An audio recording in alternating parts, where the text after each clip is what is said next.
Hola John, buenas tardes. ¿Se escucha bien el audio? Sí, profesor, sí, claramente, sí se escucha normal. Dentro de breve ya vamos a estar iniciando. Claro que sí, esperemos un rato a que algunos se conecten. Gracias, yo espero. Claro, Unos claro. minutos que tú consideres.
Este,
¿Mm? Sí, ya tenemos.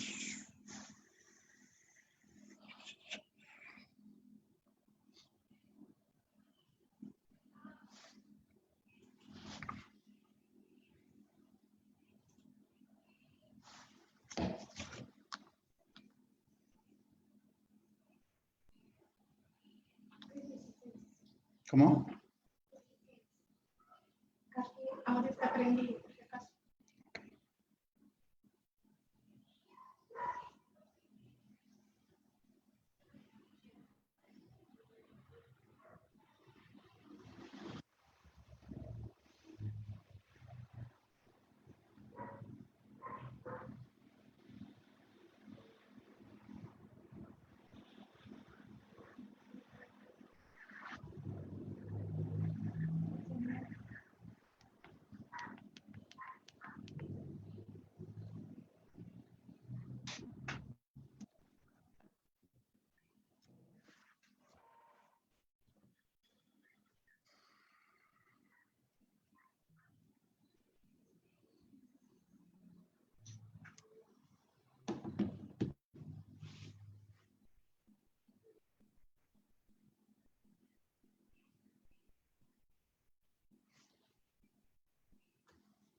Bien, profesor, ¿me escucha?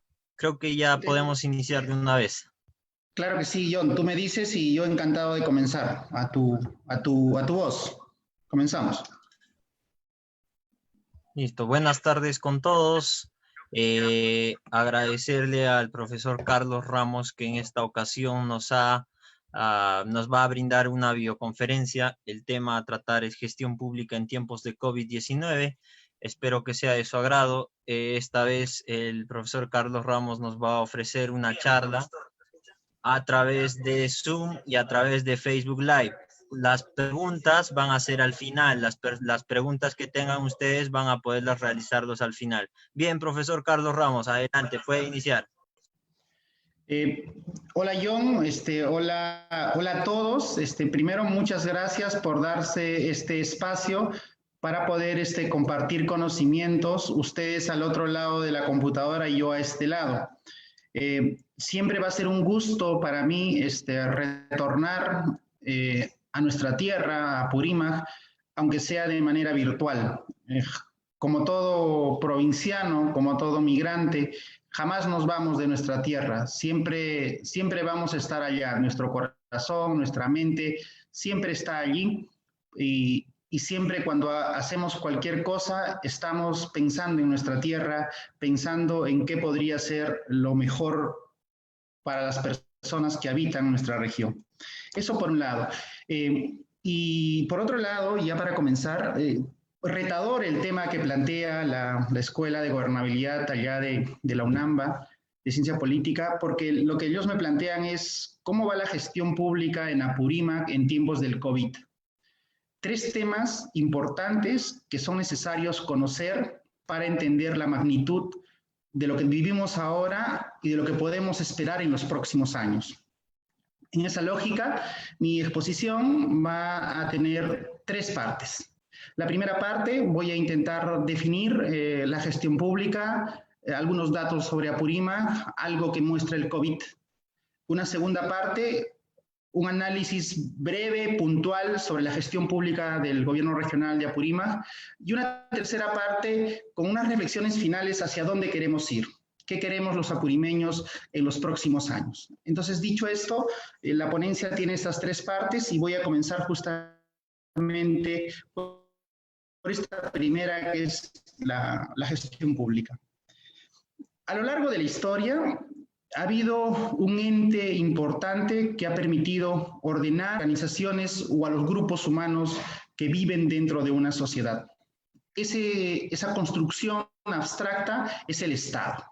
El Estado es una construcción que hace que los ciudadanos, que los usuarios en su momento, la administración o los clientes en su momento, se quiten de su poder y le otorguen a esta entidad abstracta todo el poder para que éste empiece a administrar y a decidir por él. Entonces, el rol del Estado es un tema fundamental en el tema de gestión pública. Entonces, siempre tengamos en cuenta, el Estado es un tema fundamental. Y hay una precisión a pie de página. El gobierno peruano o el Estado peruano tiene varias instituciones que conforman este todopoderoso órgano llamado Estado. Tenemos los tres poderes que ustedes conocen, el ejecutivo, el legislativo y el judicial. Tenemos los organismos constitucionalmente autónomos, tenemos los órganos públicos que están en la LOPE y tenemos las entidades públicas que lo desarrolla la 2744, que es la LEPAC. Entonces, eso forma la institucionalidad. Y aparte los tres niveles de gobierno, el local, el regional y el nacional, que les acabo de mencionar. Entonces, eso por un lado. Por otro lado, yo quería en esta parte hacer una especie de evolución sobre el tema de la gestión pública, porque es bien oportuno. Y ahí me voy a guiar en mis profesores de la universidad, el doctor Carlos Salza, el doctor Flavio Osejo y otros tantos acá a nivel nacional que intentan hablar sobre la gestión pública. Entonces, un primer estadio, un primer grupo de estudiosos habla de un Estado a la concepción burocrática weberiana, ¿no? En la cual el actor principal viene siendo el administrado, el usuario, esta persona que no tiene mayor potestad o actuación en el funcionamiento del Estado. Entonces, este usuario solo tiene que recibir lo que el Estado considere que le debe otorgar, pero no tiene mayor participación, no hay participación activa, no puede participar, no puede cuestionar, no puede participar en rendición de cuentas, no puede hacer fiscalización a través de o utilizando mecanismos de transparencia, es simplemente un receptor, ¿no? Y entonces en esta forma burocrática se evalúa al servidor público o a los que participan en este aparato llamado Estado por rendimiento, ¿no? Entonces, tú ves a gente que va en la mañanita, marca su entrada y sale en la tarde y marca su salida y puede estar sentado durante todo el día sin generar mayor valor público y ya está cumpliendo. Entonces, tiene un rendimiento en base al tiempo que se queda. Y entonces, esa es una manera de que el Estado o la gestión pública se manejó durante mucho tiempo y al final, en la tercera parte, me adelanto en esta parte, vamos a ver que todavía a veces nuestro gobierno regional tiene mucho de eso. No quiero decir que todas las áreas, pero tiene mucho de ese Estado burocrático beberiano que todavía se mantiene.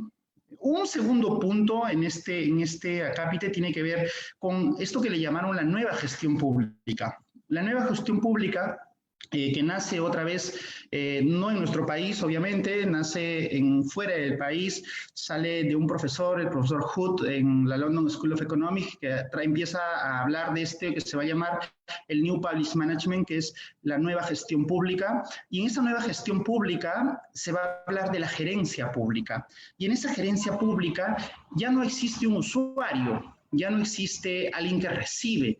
En esa nueva gestión pública existe un cliente a quien hay que rendir, a quien hay que atender de la mejor manera.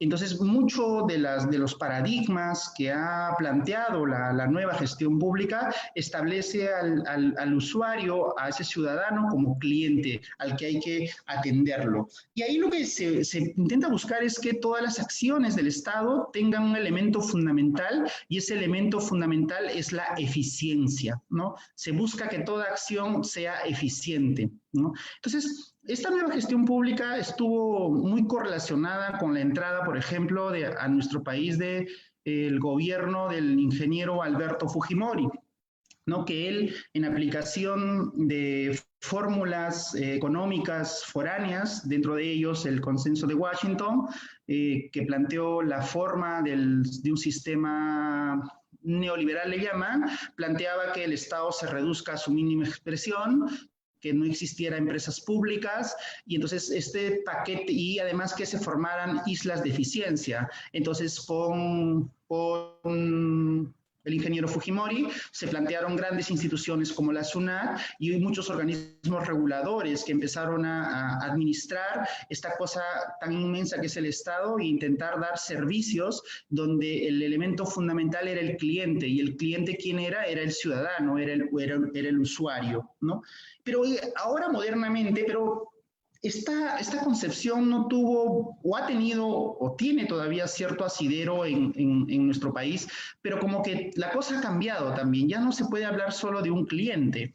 Un cliente va y se queja, y si no le gusta, cambia de ofertante. Y entonces ahora se habla mucho del ciudadano, ¿no? De esa persona que participa en el proceso, de esa persona cuyo proceso debe generar valor público, cuyo bien o servicio que brinde el Estado debe estar para satisfacer esa necesidad del ciudadano, ¿no? Entonces, en este ciudadano, tenemos un ciudadano activo, un ciudadano que hace denuncias, un ciudadano que a través del portal de transparencia pide solicitudes de acceso a la información, un ciudadano que participa en los procesos de planificación, de presupuestos participativos. Este rol fundamental del ciudadano también debe tener su reflejo en el Estado, en el cual todo servidor o funcionario público lo que va a intentar hacer, ¿no es cierto?, es brindarle el mejor servicio a este señor o a esta persona llamada ciudadano.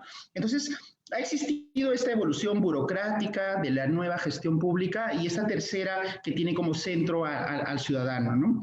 Y una tercera parte en esta definición de gestión pública es lo que bien señala el profesor Carlos Salza, referido al tema de las políticas públicas y a la gestión pública. Y ahí aterrizo. La política pública viene, si lo quiero resumir, es hacia dónde quiero ir, a dónde quiero llegar. Mientras que la gestión pública viene a ser la operativización, cómo operativizas ese a dónde quieres llegar. Y en el caso peruano, nosotros tenemos 11 sistemas administrativos que permiten que la gestión pública avance. Tenemos el sistema de contrataciones, tenemos el sistema de control, de defensa judicial, de modernización de la gestión pública, planificación, contabilidad, tesorería. Tenemos 11 elementos que permiten que el Estado avance. Entonces tenemos 11 sistemas administrativos que forman parte de este término llamado gestión pública, y la gestión pública finalmente es la operativización de la política pública, y la política pública es hacia dónde quiero llegar. Entonces, de manera sencilla, yo esta primera parte de gestión pública quisiera señalar que la gestión pública son todos esos elementos que permiten operativizar hacia dónde quiere llegar una gestión en cuanto a política pública establecida, ¿no? Muy bien, el otro término bastante importante es nuestra región, ¿no? Apurímac, una región que hasta hace muy pocos años era una de las más olvidadas de este país, donde la agricultura era el elemento fundamental de desarrollo, el principal elemento para empleo a nivel de la región. No somos más de 600.000 personas, tenemos una gran masa joven. No pasamos del 10% de áreas que son factibles o son convenientes para desarrollar la agricultura. Tenemos procesos mineros de los más importantes en este país. Y Apurímac es una región que en los próximos años tiene que convertirse en el emporio del conocimiento, en el emporio de generar valor público, en el emporio de que sus hijos que han salido vuelvan y que sus hijos que nacen ahí no quieran irse. Apurímac es probablemente una de las regiones, la reserva minera del Perú, que tiene un futuro prometedor, pero también podría no tener ese futuro prometedor si uno analiza, por ejemplo, la situación de otras regiones que han tenido o tienen procesos mineros. Estoy hablando de Cajamarca, ¿no? El IEP hizo un estudio muy bonito sobre el desarrollo, la influencia del tema minero en dos regiones, en Arequipa y en Cajamarca. Al final da muchas luces de lo que podría pasar en nuestra región. Entonces nuestra región tendrá que ser analizado desde si tenemos nosotros algunos elementos necesarios para generar desarrollo en la agricultura, en la minería, en la industria, en la venta de servicios, en la venta de bienes. Ahí es un tema fundamental. No tenemos en Apurímac gran industria.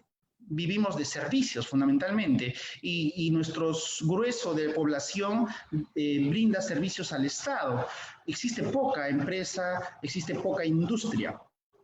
Lo que sí existe son proyectos mineros, ¿no? Tenemos Las Bambas, ¿no es cierto? Akira viene, Trapiche viene, Mollaipiña viene, Ferrobamba viene, entonces tenemos hierro, cobre, algo de oro y demás minerales, ¿no? Un dato que justo ayer una persona que trabaja en estos temas me señalaba, me decía, ¿sabes qué, Carlos? Chile y Perú tienen aproximadamente el 70% de todo el cobre a nivel mundial. Ustedes se dan cuenta de la capacidad que nosotros tenemos para poner inclusive el precio del cobre. Es un tema fundamental. Y en Perú estamos hablando de Cerro Verde, de Las Bambas, de Toquepala y Cuajone, que son entre las principales minas que producen este mineral tan importante. De ahí nuestra importancia. Si antes nuestra economía giraba alrededor de la agricultura, Apurímac hoy tiene un elemento fundamental como la minería, que no solo aporta a la región, sino también aporta a nivel nacional, y por la importancia estratégica del mineral a nivel del mundo. Por eso creo que nuestra región, tan pequeña en población, debe seguir avanzando y analizando las potencialidades que nosotros tenemos. Tercer tema en esta primera parte, que tiene que ver con el COVID, ¿no? El COVID, como todo, ya no voy a repetir, tampoco soy especialista en el tema, es un virus que apareció en China, se expandió por el mundo, y lo que ha hecho el COVID es mostrar dentro de varias cosas, ¿no es cierto?, que no habíamos superado como país a pesar de que teníamos una política macroeconómica interesante. se ha acentuado la desigualdad y la pobreza. Los análisis económicos dicen que vamos a entrar en los próximos meses en una recesión. También nos mencionan que más o menos 15% de personas van a volver a la pobreza. En Lima se perdió casi más o menos 25% del empleo formal. Entonces, lo que ha acentuado este virus es la situación precaria en la cual nos encontrábamos como país. No hay trabajos estables, la gente rota mucho y finalmente eso genera también malestar en sus familias. Entonces, este virus lo que ha acentuado es la desigualdad y también nos ha mostrado espacios de mucha pobreza. A través de las redes uno puede ver estas banderitas blancas que ponen en nuestra ciudad, en Abancay, en Andahuaylas, en otros lugares, y tú dices, wow, estas personas viven dentro de la ciudad a solo unos minutos del centro y viven en situaciones muy precarias. Entonces hay que ponernos también a pensar ese tema. Entonces, y ver también qué ha pasado finalmente o qué va a pasar en los próximos años. Entonces, por eso yo digo que el COVID-19 ha visibilizado el tema de la pobreza y la desigualdad. Pero también nos ha mostrado la precariedad en algunos temas y fundamentales. Por ejemplo, la salud y la educación, ¿no? Nos hemos dado cuenta de que no todos tienen televisor, no todos tienen radio, no todos menos tienen internet. Y tampoco tienen los instrumentos para poder captar la información, ¿no? Eso quiere decir no tienen tablet, no tienen celulares y no tienen internet, o sea, y laptops. Entonces eso ha generado de que una gran parte de la población no tenga acceso a la educación. Recuerden ustedes que hace menos de 20 años, más del 50% en Apurímac era analfabeta. Entonces, ese sistema todavía se mantiene, tenemos una ruralidad muy fuerte. Entonces yo creo ahí que estos temas transversales como el tema educativo se han visto muy también visibles en este problema. Y de la salud ni que hablar, ¿no? Tenemos un hospital que está en Andahuaylas que no se puede construir en las últimas 3 gestiones, ¿no es cierto? Y entonces la salud también es precaria, claro. La gente ahorita plantea en noticias que Apurímac es la región con menos infectados. Pero también habría que ponernos a ver, y eso sí por un tema técnico desde la Escuela de Ciencia Política y Gobernabilidades, ¿cuántas muestras se han hecho? ¿No? Porque si uno tiene que comparar esa situación, si se han hecho un montón de muestras, entonces puede ser que haya una mayor cantidad, pero si se han hecho un montón de muestras y esa es la cantidad, somos una región interesante, algo debe estar funcionando en el organismo de los apurimeños o la gestión esté desarrollando de alguna manera. Entonces, la salud y la educación se han visto evidenciadas su precariedad en todo este tema. Y también yo creo que justo para este tercer tema del COVID, creo que también hemos visto la ausencia de liderazgos, ¿no? De liderazgos nacionales, regionales y locales, ¿no? Y eso tiene que ver mucho con lo que ahorita voy a hablar con el tema, con el tema de la gestión pública, ¿no? Porque los recursos humanos son un tema fundamental en el proceso de gestión pública. Sin recursos humanos no puedes llegar a buen puerto. Podrías tener una gran política, grandes instrumentos de análisis y de soluciones. Podrías tener inclusive el dinero, que es lo que lo que tenemos, vamos a tener y en algún momento vamos a sobretener, o sea, vamos a tener más inclusive. Pero si no tenemos este tema fundamental como recursos humanos, la situación podría ir de mala manera. Entonces, esa primera parte que yo termino ahorita tiene que ver, como les decía, por un lado, con las definiciones de gestión pública, con las definiciones o con los elementos que tiene nuestro Apurímac y esta tercera parte del COVID. Entonces, a manera de resumen, yo diría que la gestión pública es la operativización, ¿no es cierto?, de hacia dónde quiero ir, que está establecida en la política pública. ¿Cómo operativizo hacia dónde quiero ir? A través del instrumento del Estado, de uno de sus órganos del Estado, y en este caso el gobierno regional. Y segundo, que Apurímac tiene de entre todos los elementos a un elemento diferenciador a nivel nacional, que es el tema minero, y también manejamos el tema de la agricultura, pero también tenemos carencia de industria.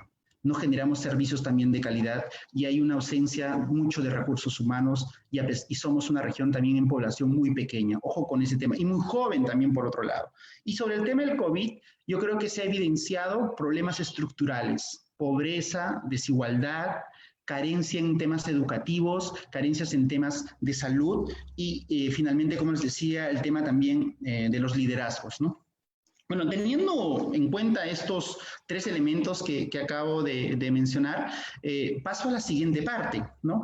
La siguiente parte, lo que voy a intentar hacer es desarrollar de manera positiva, ¿no es cierto? Lo que he observado en el gobierno regional, ¿no es cierto? Y ahí sí quiero su atención y también vamos a ir desarrollando como ustedes me van preguntando luego, ¿no es cierto? A ver, cuando uno habla ya netamente del análisis de la gestión, hay un triangulito que muchos de los teóricos siempre mencionan, que es arriba va la política pública o hacia dónde quiero ir los planes, programas, directivas, no sé, hacia dónde quiero ir la política, hacia dónde voy a ir. Y en el otro lado de este triángulo está el presupuesto. O sea, si yo tengo dinero o no tengo dinero para poder hacer esas ideas que tengo. Y en el otro ala del triángulo está lo que se llama el recurso humano. O sea, si tengo el material humano para poder llevar adelante esas ideas que yo tengo sobre determinado tema. Hablemos del tema del presupuesto. En el Estado, el presupuesto puede llegar de diferentes maneras. Una de sus fuentes son los recursos ordinarios. Y los recursos ordinarios son lo que el Estado nos da a través de la ley de presupuesto que aprueba el Congreso anualmente, ¿no? La SUNAT como ente recaudador genera todo un monto que va en una bolsa de dinero y anualmente el MEF hace un informe y se lo lleva al Congreso y el Congreso determina que ese es el monto que se le ha utilizado durante el año fiscal. Entonces, nosotros tenemos una primera fuente a través de los recursos ordinarios. Una segunda fuente también es algo que ustedes conocen seguro, se llama RDR, se llama recursos directamente recaudados. Las municipalidades tienen eso por arbitrios, por servicios, por licencias, ¿no es cierto? Por cosas que dan, se llama recursos directamente recaudados. En el caso, por ejemplo, de la UNAMBA es el examen de admisión, por ejemplo, ¿no? Los trámites que se realiza, eso va como parte de los recursos directamente recaudados, ¿no? Una tercera forma es que viene dinero también de canon y de regalías, ¿no? En algunas regiones privilegiadas y dentro de esas regiones privilegiadas está Purímac. Entonces, claro, hay discusión de si el canon va a llegar luego, por qué no llega ahora. Bueno, es otra discusión, pero el canon y las regalías son otra fuente de financiamiento para poder hacer actividades. Pero también, a la vez que tú tienes recursos ordinarios, recursos directamente recaudados, tienes canon y regalías, también, ¿no es cierto?, tienes donaciones. Puede ser que un organismo internacional pueda donarnos un dinero para cierta actividad, ¿no es cierto? En algún momento se inició así con varias actividades de reforestación, ahora tiene un presupuesto bueno que se puede ejecutar, ¿no es cierto? Pero entonces también tenemos esta fuente de financiamiento que son donaciones, ¿no? Y también puede haber empréstitos, ¿no? También puede ser que estos empréstitos tú puedas prestar desde alguna organización, de un organismo financiero para poder acceder y ejecutar un proyecto de inversión en la forma como tú consideres. Entonces, nosotros, ese tema financiero, durante años tuvimos muchos problemas porque no había dinero, ¿no? Pero ahora sí tenemos. Y vamos a tener, como les digo, en los próximos años cada vez más. El problema está que nosotros tenemos que buscar los mecanismos para tener los grandes proyectos de envergadura para plantear, para poder ejecutar ese tema. Entonces, el tema del presupuesto yo lo veo medianamente satisfecho para los próximos años. Sin embargo, hay un problema en la planificación, ¿no? En la parte de la política. Por ejemplo, existe el Plan Nacional de Infraestructura de Competitividad, no sé si han escuchado, que son los grandes proyectos que el Estado peruano ha planteado post-COVID, les va a poner mucho dinero para que la economía se reactive, para que la recesión pase rápido, para que genere una dinámica local, una dinámica económica local muy fuerte, ¿no? Pero en esos proyectos no estamos nosotros, ¿no? Pues hay un proyectito, creo, de evitamiento de la avenida Bancay, creo, de nosotros, del evitamiento, pero más allá de eso no hemos podido hacer un gran proyecto de envergadura, ¿no? Hablaba antes de esta conferencia con varios ingenieros y varios expertos en el tema y les decía, y hablábamos lo siguiente, ¿no? No tenemos, por ejemplo, sabiendo que la agricultura es un tema fundamental para las comunidades, un gran proceso para hacer grandes represas y para mover el agua por todas las comunidades. No tenemos un proyecto de gran envergadura. El aeropuerto, olvídense, el aeropuerto no hay. Dentro de los priorizados no está nuestro aeropuerto, se acabó, ¿no? Y además estamos con Cusco y con Chincheros al costado, así que aeropuerto no va a haber. Y además no está priorizado tampoco. Tendríamos que hacer un movimiento, temas muy largos nosotros para poder acceder a ese presupuesto, ¿no? Entonces no tenemos tampoco tenemos grandes carreteras, ¿no? La gran mentada de mucho tiempo de poder hacer una carretera que directamente llegue más rápido a las Bambas para que no vayan hasta Cusco y de Cusco entren a las Bambas para mejorar este circuito económico por donde transfieren, tampoco ha sido priorizado, tema tan importante, tan fundamental en este tiempo. Entonces, no hemos tenido, creo que nosotros, a pesar que este documento de priorización tiene varios temas técnicos, creo que nosotros no hemos tenido esa capacidad para poder generar o ser parte de estos grandes proyectos, ¿no? Y bueno, y la planificación cuando uno ve el 2000, también otra vez conversando, o el 2019 es casi la ejecución del 2018, y el 2020 sí va a haber un poco la mano de la nueva gestión, pero ahí no hemos podido ver porque justamente ha pasado el COVID, ¿no? Entonces, pero también ahí existe algo que se llama, creo yo, en este tema de estos instrumentos de gestión, de pensar en mucho más grande, ¿no? Pensar en cosas mucho más inmensas para pensar y soñar en una región distinta. Yo creo que la planificación tiene que ser pensada de mejor manera, ¿no? Estaba revisando también de otro lado, por ejemplo, los instrumentos normativos de gestión interna, ¿no? Y veía una norma que es el tema del ROF, ¿no? El ROF es un instrumento de reglamento de organización y funciones. Cuando tú revisas el reglamento de organización y funciones, no hay un área, como Dirección General, por ejemplo, de asuntos mineros, ¿no? ¿Y por qué digo que debería haber un área de asuntos mineros? Porque la minería es un elemento fundamental en nuestra región. Como yo les he señalado, tenemos las Bambas, tenemos Akira, tenemos Trapiche, Ferrobamba, tenemos proyectos mineros que podrían llevarnos o de esos podríamos tener los recursos financieros para invertirlos en otros. Entonces yo creo que este ROF, este organismo de organización de funciones, no tiene esos elementos de temas tan trascendentes como estos, ¿no? Otro tema que no he visto, por ejemplo, es una dirección que en otros lugares existe de servicio al ciudadano. Porque yo creo que todavía nuestro gobierno regional no ha generado esta última tendencia de la gestión pública donde ya es el ciudadano el tema fundamental. Todavía creo que seguimos en la época weberiana en la cual es un usuario, donde tú tienes que darle y él no tiene que reclamar, porque no existe esta dirección donde hay una atención personalizada con el ciudadano.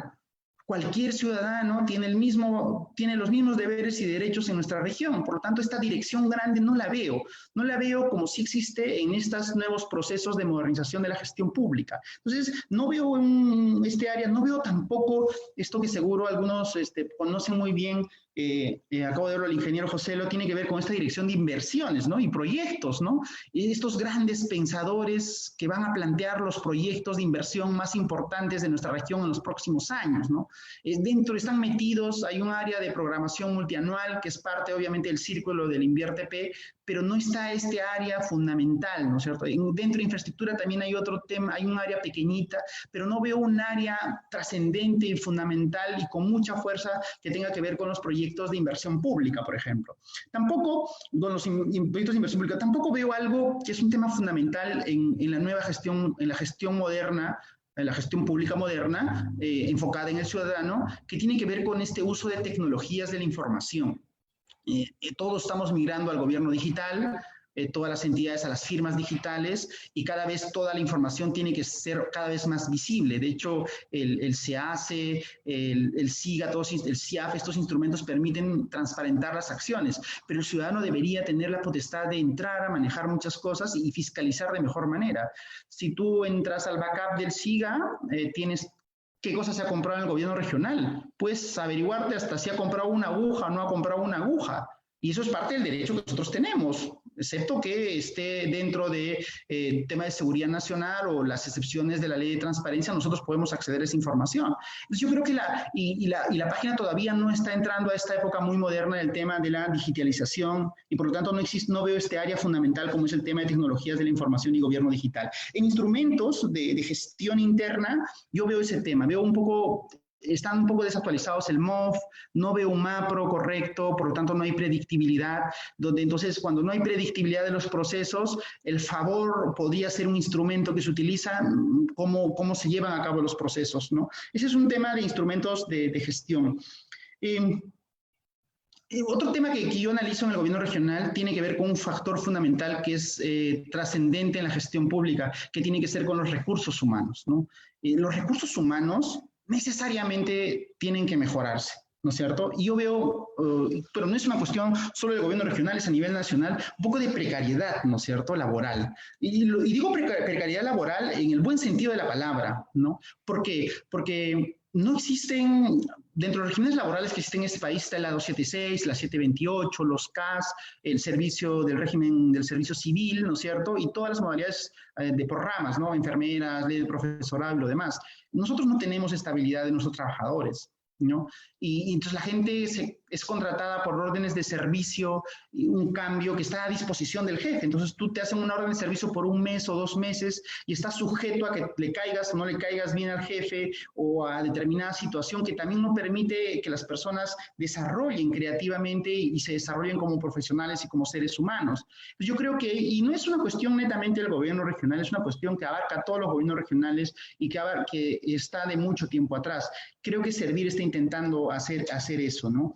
El otro tema dentro de recursos humanos es que todavía nuestro gobierno regional y tema no atrae a los mejores cuadros, ¿no? A los mejores cuadros para ocupar los puestos que podrían ayudar a gerenciar este tema. Yo una revisión rápida del organigrama del gobierno regional, tiene más o menos, necesitas unos 70 cuadros para poder ocupar los principales puestos en la región.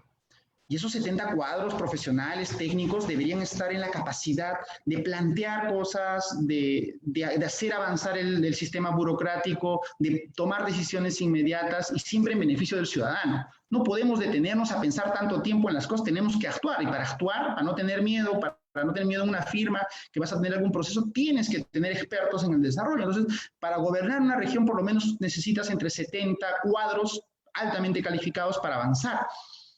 Servir planteaba a través de los gerentes públicos que puedan llevarse, pero a veces no lo contratan, ¿no? El gobierno regional y cualquier gobierno regional no lo hace porque a veces no están dentro, no están dentro de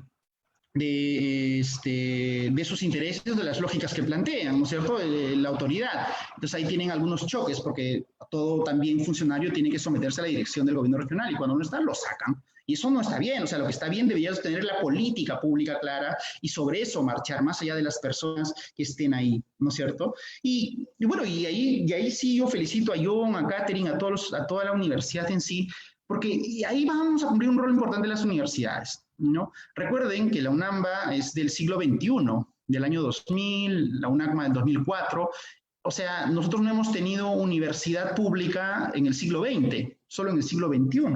Y hemos tenido la universidad privada, la particular de los Andes y luego la tecnológica de los Andes, la UTEA, más o menos el 1984. ¿No? Entonces, no hemos tenido también la capacidad de crear profesionales locales con la suficiente especialización o capacidades técnicas para enfrentar una situación como la que tenemos ahora, ¿no? Entonces ahí están los llamados de la Escuela de Ciencia Política y ahí están toda la gente que va a estudiar el Estado como forma, como instrumento de desarrollo de los pueblos, ¿no? Entonces yo creo que ahí el tema de la universidad relacionado a los recursos humanos del gobierno regional tienen que ser un tema fundamental. Todavía necesitamos engarzar mucho más, ¿no? Muchísimo, muchísimo más. Bueno, entonces eso, ¿no? Yo, para un poco resumir, yo creo que los instrumentos de gestión normativa tienen que ser reformulados. Necesitamos un tema de una dirección general de asuntos mineros muy importante, una gestión del usuario, porque tiene que cambiar la lógica del usuario, de la atención, tiene que cambiarse del usuario al ciudadano, tiene un área exclusivamente de atención al ciudadano, que es un tema fundamental. Necesitamos gestionar mejor nuestros proyectos, necesitamos planificar mucho más, estar en las decisiones a nivel nacional, no podemos alejarnos de las grandes decisiones que existen en el país. Y también necesitamos hacer proyectos, ¿no es cierto?, de gran envergadura, ¿no es cierto?, de gran envergadura. En la anterior campaña había un candidato a quien considero mucho, que es el ingeniero Illich Segarra. Él decía, vamos a hacer un túnel, vamos a unir Curahuasi. Bueno, cosas así tenemos que pensar, cosas inmensas, cosas grandes. No podemos pensar cosas pequeñas, porque vamos a tener el presupuesto, necesitamos hacer los proyectos, los expedientes técnicos necesarios y avanzar en cosas inmensas. No podemos quedarnos en cosas chicas. Si pensamos en cosas chicas, probablemente los recursos que nosotros tengamos no van a ser bien invertidos y pasado el boom, en 10, 15 años la gente va a seguir siendo pobre y vamos a ser obreros de empresas que van a finalmente tener solo un paso en nuestra región Apurímac. Es un tema fundamental. Y la tercera parte, y para ir terminando y las preguntas, y para un poco cerrar, como me señalaba John, que tenía los 40 minutos, voy a intentar respetar ese tema, es, bueno, ¿qué queremos? Esa es la gran pregunta. ¿Qué queremos? ¿Qué queremos como región, ¿no es cierto? ¿Y qué queremos y hasta dónde queremos avanzar? ¿No? Yo parto por mi último comentario, ¿no? Las personas que han viajado de Progreso a Lambrama y de Lambrama a Bancay, toda esa ruta, hay una ruta en la cual el camino es tan pequeño que solo pasa un vehículo por lado y no puede pasar dos. Y tú te pones a pensar y dices, oye, pero estamos acá en Progreso, que antes tenía la mina de Jochasayua, donde la familia Vice hizo la mayor cantidad de dinero posible y es parte del proyecto de Las Bambas, y Akira va a estar ahí, y tenemos una carretera de una sola riel. No tenemos que tener una carretera de mayor envergadura. Entonces debimos haber metido en este paquete grande esta gran carretera que debió haber unido eso. Claro, la gente puede decir, ya tiene presupuesto, ya tiene plata, pero tenemos que hacerlo. O sea, los proyectos de inversión tienen que estar ahí. Apurímac no llega al 10% en agricultura y por lo tanto tenemos que volver a pensar nosotros si la agricultura es el camino para el desarrollo de nuestra región, ¿no? Durante años, mis abuelos, quechohablantes, los cuatro, había Cáritas y había muchas organizaciones que los apoyaban.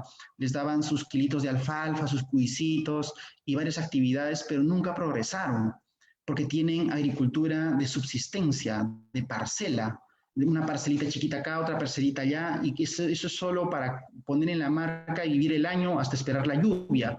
Entonces, si queremos hacer grandes proyectos que integren el tema de riegos, tenemos que cambiar la lógica, tenemos que hacer represas inmensas, tenemos que aprovechar las lagunas que tenemos que generar centrales hidroeléctricas probablemente, tenemos que llevar energía, ¿no? Si no llevamos energía, si no hacemos grandes carreteras, estamos condenados al fracaso. Yo conozco un caso de personas a quienes yo aprecio mucho, que quisieron emprender un gran negocio en nuestra tierra, que es utilizar lo que más tenemos en nuestra tierra, que es la caliza, ¿no? La caliza está por todos los cerros. La caliza sirve para, como está la ciudad de Abancay, la bloqueta es de la caliza, y la caliza es el elemento fundamental para la cal, y la cal la necesitan casi todas las minas, sobre todo para el tema del cobre, y nosotros no le vendemos cal a las Bambas.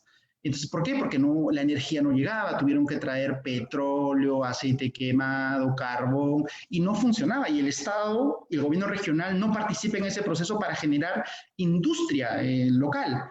Pues tenemos que pensar no solo en grandes proyectos como carreteras, en ferrocarriles, en grandes represas, sino también deberíamos pensar justamente en modificar la lógica y para generar industria local de lo que más tenemos, y probablemente lo que más tenemos sean cerros completos de caliza, de minerales, de otro tipo de minerales no metálicos y también de minerales metálicos. Entonces tenemos que pensar en los proyectos de gran envergadura. Y también tenemos que pensar en este tema ligado a la agricultura, en la minería, ¿no? En la minería es, ¿qué esperamos de la minería en los próximos años? ¿No? Pasa la recesión y el país vive de los proyectos mineros. Entonces, los proyectos mineros han permitido que podamos tener nuestras arcas llenas, que nos está permitiendo desarrollar todo este tema. Pero los proyectos mineros tienen que respetar los estándares ambientales. Los proyectos mineros tienen que respetar a las poblaciones asentadas en ese lugar. Los proyectos mineros siguen siendo un elemento de salida, probablemente. Pero entonces tenemos que pensar, como apurimeños, ¿qué rol le vamos a dar a la minería? ¿Cuál va a ser su esencia de la minería? No minería, entonces ¿de qué vivimos? ¿De la agricultura? ¿De los servicios? ¿De la industria? ¿De empresas? ¿De qué vivimos? De repente podemos utilizar la minería como palanca para generar otro tipo de actividades, pero tenemos que centrarnos en saber qué vamos a hacer con la minería, porque casi el 85% está en concesiones mineras, porque la minería nos genera canon y nos genera regalías, y por lo tanto también genera una dinámica económica local importante. Entonces, Cotabambas, Antabambas, Aymaraes van a ser lugares en los cuales la producción minera va a ser bastante elevada. Entonces tenemos que saber qué vamos a hacer con eso, tenemos que pensar, tenemos que reflexionar y tenemos que modificar todo el armazón del reglamento de organización y funciones de nuestro organigrama del gobierno regional para tener una dirección fuerte en ese tema y plantear qué cosa viene en los próximos años. Entonces tenemos que elegir entre minería, generar el tema de la minería, pero también hay un comentario acá de Renzo y lo tomo. Renzo, que bueno, fue un alumno mío, dice en el CEUN de salud, y Renzo, efectivamente, y el otro tema es el recurso humano, ¿no? ¿Qué hacemos con el recurso humano? ¿Cómo atraemos a los mejores cuadros de nuestra región? Que se fueron, tienen que volver, probablemente, pero ¿qué generamos para que vuelvan? ¿Y qué hacemos para los que están educándose en Abancay, en Apurímac, en la UNAMBA, en la UNACMA, en la UTEA, no se vayan, se queden? Y si se quedan, sean los actores de este nuevo desarrollo y de esta nueva visión de Apurímac.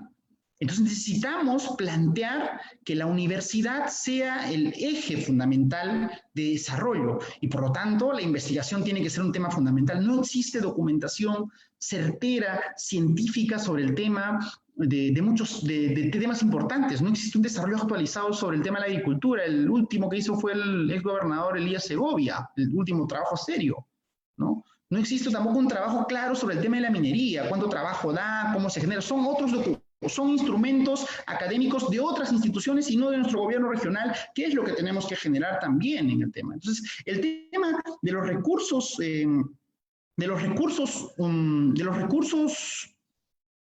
humanos es un tema trascendental, ¿no es cierto? Y bueno, y sigo pensando, tenemos que generar industria. Debemos convertirnos en una potencia en generar industria, en generar o en producir bienes y servicios de gran envergadura. De repente podemos en la próxima pandemia estar discutiendo en nuestros laboratorios de Apurímac en encontrar la cura. Ahora esto está dispuesto a otros países. Tenemos poco de eso, entonces tenemos que generar espacios de análisis, de discusión, espacios de creación y de meternos al mundo moderno. Y yo quería terminar, para respetar un poco el tiempo que me ha dado John y para luego plantear el tema de las preguntas que ustedes me puedan hacer, bueno, Apurímac es para los apurimeños, siempre pienso eso, termino así, Apurímac para los apurimeños, y eso tiene que estar claro en nosotros y la gestión pública de y de los próximos gobernadores tiene que estar ligado a ese tema, Apurímac para los apurimeños. Y John y Catherine, muchísimas gracias por la exposición y estoy a disposición de las preguntas que ustedes podrían hacerme a continuación. Bien, ha culminado la ronda de exposición del profesor Carlos Ramos. A continuación vamos a empezar con la ronda de preguntas. Ya sea por los que están viendo por Facebook Live en vivo, pueden hacer las preguntas por los comentarios y asimismo los que desean preguntar por Zoom pueden levantar la mano para darle acceso al micrófono.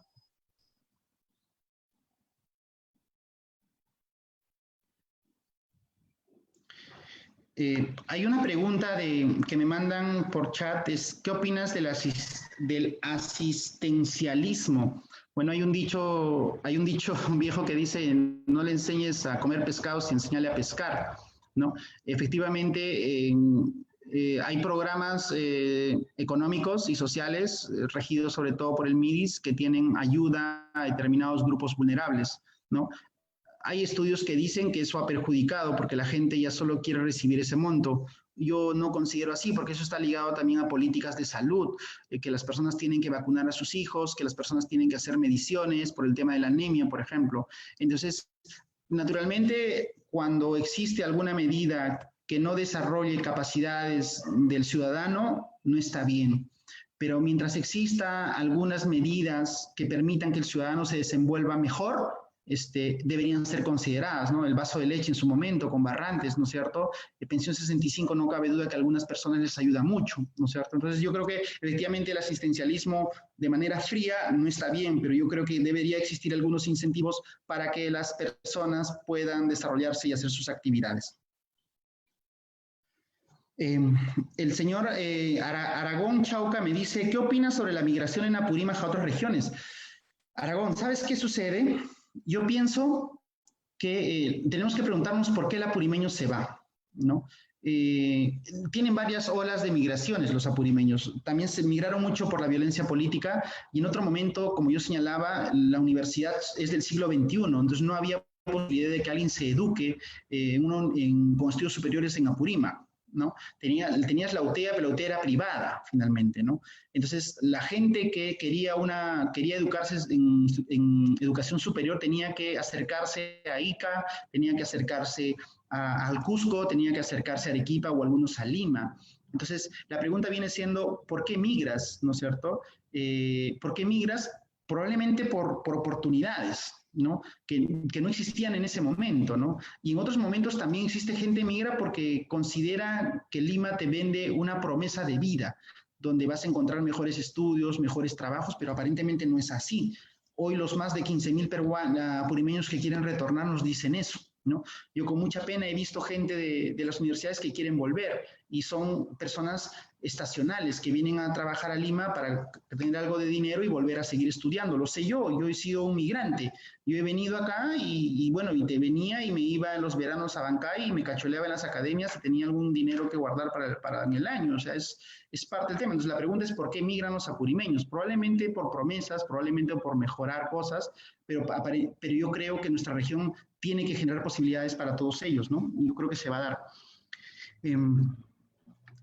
Rubén Tito dice, ¿cuál es su percepción de la gestión pública de la región Apurímac durante los últimos años y cuál debe ser el papel de los politólogos de la UNAMBA? Yo creo, Rubén, como lo señalé, que existe todavía una visión sobre la gestión pública muy burocrática, donde no existe todavía ciudadanos sino usuarios, a los que hay que dar, las autoridades que entran, es como si los ciudadanos, las personas esperan como si tuviera que hacer favor el gobernante de turno. Creo que la gestión pública tiene que ser basado en resultados, en mejora continua, en procesos por gestión por resultados, todos esos elementos nuevos de la gestión pública que son temas fundamentales. ¿Y creo de la ciencia política? Bueno, creo que la ciencia política es el elemento fundamental de análisis del Estado y creo que en los próximos años son ustedes los llamados a aportar mucho en el desarrollo del país, ¿no? Igual que las otras profesiones, pero son ustedes los estudiosos del Estado los que van a tener una mejor forma de verlo, ¿no?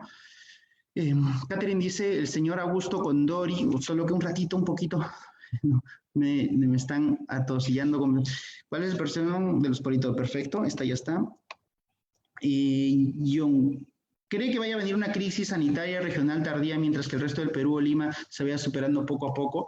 John, yo no soy biólogo, pero sí entiendo que el virus es un ente que se moviliza y que puede rebrotar, como está pasando en otros lugares.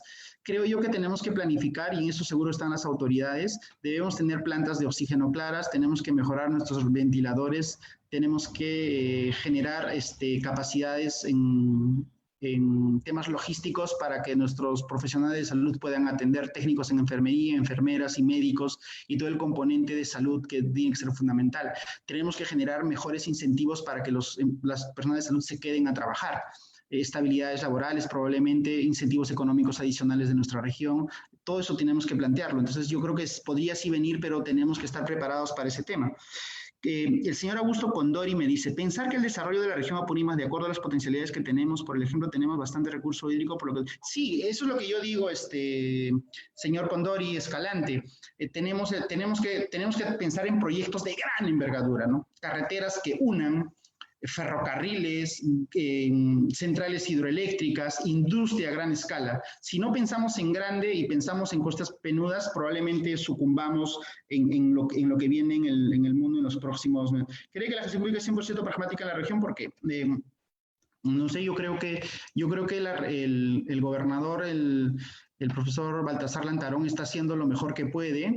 Creo que el año anterior ha sido la ejecución que le dejó su antecesor. Creo que este año se podía ver su mano en el proceso, pero lamentablemente el COVID ha cortado ese proceso. Creo que tenemos que tener varios elementos de condicionamiento para poder negociar mejores temas, beneficios para nuestra región. ¿no es cierto? Tenemos ahí a Lenin Chejo, a Omar Merino, a los alcaldes distritales, a los alcaldes provinciales, al gobernador regional a la cabeza, que deberían enmarcarse en ese tema, ¿no? Los he escuchado el otro día con la ministra y me parece que están apuntando a ese tema. Así que yo creo que sí tiene que ser pragmática, pero tenemos que tener claro hacia dónde queremos ir. Y hacia dónde queremos ir, naturalmente, tiene que ser a cosas grandes, a cosas que cambien. Y nosotros no tenemos grandes obras, grandes proyectos que estén en ese camino, eso creo. A ver, vamos acá. Adrián dice, enfatiza los recursos humanos, tendría esperanza de formar cuadros potenciales en la región, digo, con la calidad del servicio educativo que sean todos los niveles de educación. Sí, Adrián, yo creo que es necesario el cambio en la EBR, en la educación básica regular, en la superior técnica y universitaria, y para eso me permite tu pregunta, Adrián, yo creo que deberíamos llevar, ¿no es cierto?, a nuestros mejores cuadros de la UNAMBA, no a Lima. Yo sigo pensando que debemos irnos a Harvard, tenemos que irnos a Yale, a Princeton, tenemos que irnos a China, como los japoneses post Segunda Guerra Mundial, que mandaron a sus cuadros a las mejores universidades del mundo. Yo creo que la UNAMBA, la UNACMA, inclusive la UTEA, tienen que mandar a sus mejores cuadros fuera de este país para que adquieran el conocimiento necesario y retornen y tomen las riendas de nuestra región. Es la única forma en la cual nosotros nos vamos a desarrollar. Y es la única forma en la cual vamos a estar a las nuevas pandemias o a lo nuevo que trae el mundo. Si no tenemos gente capaz, estamos perdidos. No vamos a tener que esperar que alguien venga y nos dé alguna solución al problema. La solución tenemos que encontrarla nosotros, como la encontraron nuestros antepasados, finalmente.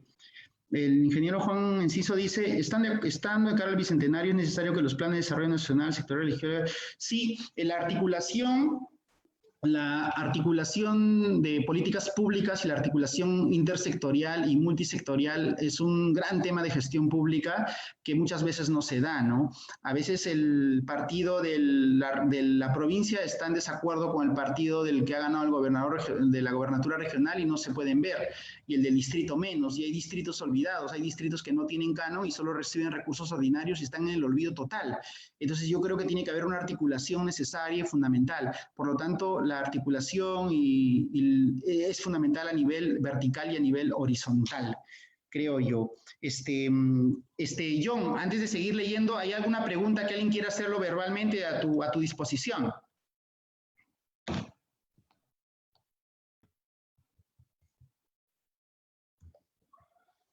Bien, sí, acaba de levantar la mano Rocío Farfán Dávalos. Le voy a dar acceso al micrófono para que pueda hacer la pregunta verbalmente.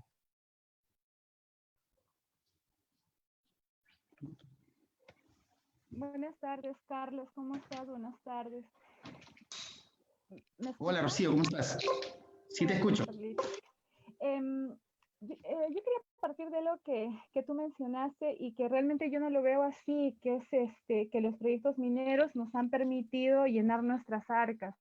Yo le tengo miedo a la minería porque el Perú no tiene buenas experiencias con el tema de la minería. Entonces, porque todas las regiones que han sido un boom en la minería, Cerro de Pasco, etcétera, no son el mejor ejemplo de desarrollo y preocupa realmente.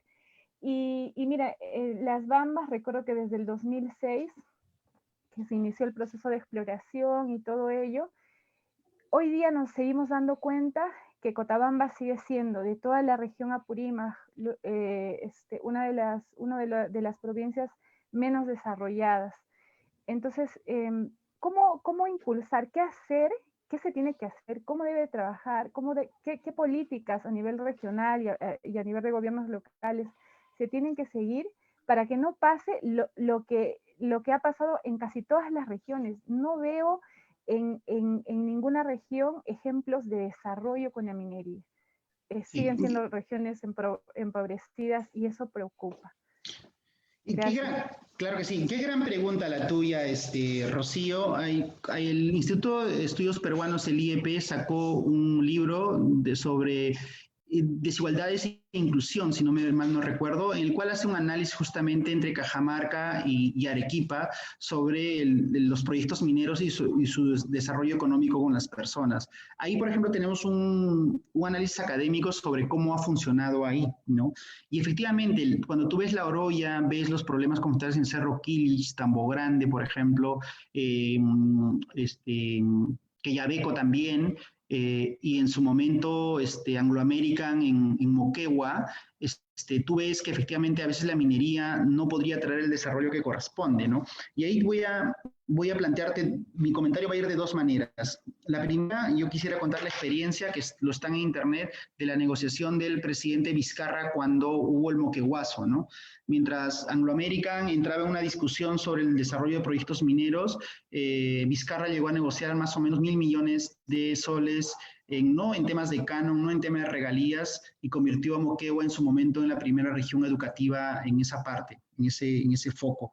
Entonces, ¿y es por qué? Porque existe un análisis sobre la conflictividad sobre el tema minero, y por eso, por ejemplo, Rocío, en Apurímac no existe siquiera una dirección de asuntos mineros, o sea, no existe gente pensando en la minería, no tenemos estadísticas, líneas bases, de si la gente en Cotabambas, en Mara, en Tambobamba, en Tambuya, en todas esas partes, qué grado de antes de la minería y ahora cuánto tienen algún efecto de la minería. Necesitamos ese tipo de estudios fundamentales. Ahora bien, nosotros lo que sigo pensando es en 50 años, cuando tú y yo ya estemos recontra viejitos, nuestros hijos y nuestros nietos, ¿de qué van a vivir? Si destruyen los recursos naturales, probablemente no tengan su tema minero, el tema minero habrá destruido las formas de vida que existen en esos lugares. Pero si utilizamos ese dinero como palanca, de repente vendamos servicios de alta calidad no solo para el Perú, sino para el mundo. Y si generamos industria, podríamos de repente generar en ese casi 70% de minerales no metálicos que tenemos a nivel de la región en un elemento de crecimiento. Pero yo no estoy señalando, Rocío, que la minería sea algo malo ni bueno. Lo que estoy diciendo es que el gobierno regional debería tener un área especializada de empezar a discutir el tema minero. Si nos va a generar, cómo nos va a generar, y debemos cumplir también, yo creo, los estándares. Y en el caso minero, Rocío, existen los límites máximos permisibles, los LMPs y los SECAs de aire, de agua y de suelo, que permiten decir hasta cuáles son los estándares permitidos, ¿no es cierto?, en materia medioambiental. Entonces, esa es la gran discusión, pues, teniendo menos del 10% para temas agrícolas y teniendo los proyectos mineros más importantes del país en nuestra región, tenemos que decidir, y tenemos que decidir bien, cuidando el medio ambiente, siguiendo las políticas públicas ambientales y plantear un desarrollo de nuestra región en los próximos años. Eso creo. Gracias, Rocío, por tu pregunta. John, alguien de repente querrá preguntar también verbalmente. Bien, también quiere preguntar verbalmente Luciano Valderrama. Le voy a dar pase para el micrófono para que pueda hacer su pregunta verbalmente. Así es, adelante. Buenos días, ¿me escuchan? Sí, te escuchamos muy bien, Luciano. Bien, yo estoy en desacuerdo, o en todo caso no diré tanto en desacuerdo, pero quiero hacer una advertencia. Apurímac, el recurso más importante es la minería. En lo que se refiere a la agricultura como la ganadería, no tenemos espacios óptimos, si se quiere. Yo lo que pensaría es sacarnos del molde de los límites de la región y pensar más allá. Es decir, en Argentina, por ejemplo, una hectárea de tierra en promedio está en $15.000. Y yo me pregunto, irrigar un cerro, una hectárea en un cerro, porque cerros son los que tenemos, ¿cuánto nos costará? Tenemos que pensar en el costo-beneficio y cambiar las normas para que nos ayuden a tomar decisiones que en este momento tal vez no son, digamos, razonables, ¿no? Ahora, de todas formas, la minería, que es un recurso, va a tener que aprovecharse. O sea, no podemos eludir una cosa inevitable, sea en nuestra generación u otra, se va a tener que hacer uso. El asunto fundamental es que los recursos provenientes de la minería sean usados eficientemente. Yo provengo de Ancash, donde sin excepción todos los presidentes regionales de hace unos 20 años, desde que empezó la minería, están en prisión. Y tenemos ese gran problema que es la corrupción, que nos agobia y nos trae esos problemas. Eso nomás quería decir y le felicito por su conferencia. Gracias. Gracias Luciano. Tu comentario me permite solo acotar algunas cifras. Efectivamente, para el pastoreo tenemos más o menos el 54% de nuestro territorio y para la agricultura no pasamos el 10%. Y efectivamente también, y todo se reduce al factor humano otra vez, porque lo que sucede, Luciano, y en esto voy a recordar, hace días por invitación de Catherine entré a una tertulia literaria respecto a nuestro gran profesor Latorre Ormaechea. Latorre Ormaechea, no dije nada en esa conferencia, pero yo lo conozco de las izquierdas en su momento, y él me regaló un libro que me autografió, y él decía siempre hay que trascender, Carlos me decía, hay que trascender. Entonces lo que nosotros tenemos que pensar es trascender. Y si somos humanos y sabemos que todos nos vamos a morir, tenemos que entender claramente que nosotros estamos trabajando para la siguiente generación. Eso es planificar. Eso es pensar en gestión pública a largo plazo. Lo que nosotros hagamos va a hacer que nuestros nietos puedan estudiar en mejores universidades del mundo y puedan estar vendiendo software en las próximas generaciones, o estar vendiendo servicios o discutiendo una vacuna de las nuevas pandemias que va a haber. Eso es pensar en trascender. No es trascender, pensar en el momento cuánto dinero me saco. Es pensar que un día nos vamos a ir y trascender en el tema. Entonces, Luciano, yo creo que efectivamente tenemos que saber qué vamos a hacer finalmente, qué vamos a hacer. Si vamos a optar por la minería, ¿qué vamos a hacer? ¿Qué estándares vamos a cumplir? ¿No? Y muy de acuerdo con Rocío, ¿no? Ha habido lugares como La Oroya. La Oroya es un pueblo fantasma. Los chicos están llenos de plomo y están con cánceres demandando al Estado de manera internacional. ¿O queremos una cuestión como La Oroya para nuestros niños y nuestros jóvenes de los próximos años? ¿O queremos una minería que nos lleve hacia adelante? Yo creo que ahí tenemos que darle mucha fuerza. John, adelante si hay alguna otra pregunta verbal para luego pasar a las preguntas que están escritas. Gracias, Luciano, y gracias, Rocío. No, profesor Carlos, por ahora no haya preguntas verbales. Puede seguir por las preguntas por chat. Ruiz 2016 me dice, ¿qué tan atractivas son las universidades apurimeñas para que los jóvenes desarrollen sus competencias profesionales? Mira, hace algunos años, llevar a un profesor importante, no del extranjero, sino solo desde la capital, era bien complicado para llegar a Apurímac. Porque si te vas por vuelo, tienes que tomarte las 4 horas hasta llegar a Bancay, ¿no? A Piompi, el acelerador. Y si te vas por tierra, tienes que demorar entre 16 y 18 horas, ¿no? Era un poco complejo, ¿no es cierto?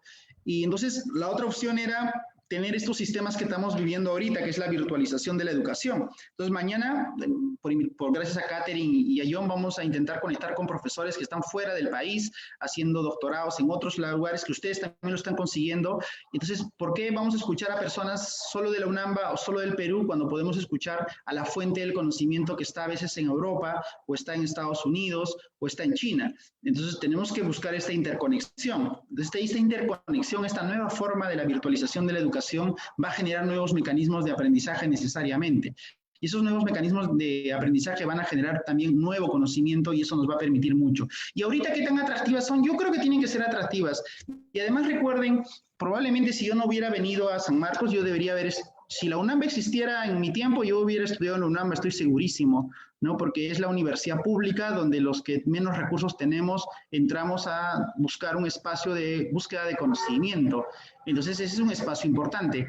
Y yo creo además, con todos los beneficios que hay ahora, con el tema de canon, un porcentaje que tienen las universidades para investigación, con la reforma de la ley universitaria, con la participación de entes como la SUNEDU, creo yo que ahora, cumpliendo las condiciones básicas de calidad que permitieron el licenciamiento, tenemos que pasar ya a la calidad en la educación. Y yo sí creo que son atractivas, porque yo creo que las universidades como la UNAMBA, la UNACMA y la UTEA tienen que estar preparados para el siglo XXI. Así que yo sí los veo como atractivos, porque el conocimiento va a poder desarrollarse de manera más rápida y más fluida, ¿no? Dice, ¿cree que nuestras limitaciones evitan que nuestros paisanos no puedan desarrollar proyectos de inversión sostenible y gran envergadura? Como te decía, Renzo, creo yo que las políticas no son claras, o en todo caso no se sueñen tan grande, ¿no? necesitamos soñar en cosas mucho más grandes. Como decía Luciano, necesitamos hacer grandes represas para mejorar nuestra agricultura, para nuestros pastos. Tenemos que generar centrales hidroeléctricas en lo que podamos para dotar energía para la industria que puede generarse allá. Necesitamos carreteras de penetración, necesitamos ferrocarriles probablemente.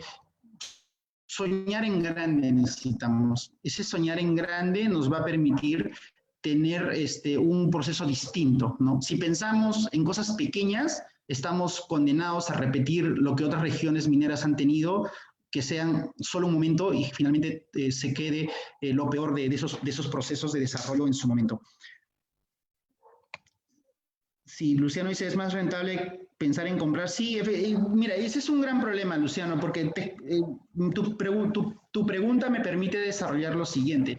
La Constitución Política del Perú establece que los recursos naturales somos dueños todos, y como todos somos dueños, el subsuelo queda a disposición de quien tiene una concesión minera metálica o no metálica, mientras que la superficie puede ser dueño una persona, una comunidad campesina, un pueblo indígena, o puede ser el Estado mismo o una empresa. Entonces, muchas veces se han otorgado concesiones de explotación de recursos naturales, metálicos, por ejemplo, y el subsuelo tiene un problema, lo que pasa, por ejemplo, hoy en día en las Bambas, ¿no es cierto? La gente discute porque están sobre sus territorios. Entonces, ahí hay varias formas, ¿no? Hay servidumbre, hay compraventa, y también puede haber cuestiones mucho más interesantes, como los canadienses, ¿no es cierto? Donde las empresas pueden ser parte, de repente, de la utilidad de la empresa, pueden ser socios, o de repente el Estado puede invertir para que estas comunidades se desarrollen un poco. Entonces ahí hay que pensar, el tema de la tierra sigue siendo un problema latente, ¿no? La superficie, cómo se desarrolla, porque tiene un reconocimiento constitucional y ahí probablemente haya un problema, ¿no? Dice, 3 de cada niños de la región son analfabetos, seguro que con esto puede aumentar por COVID.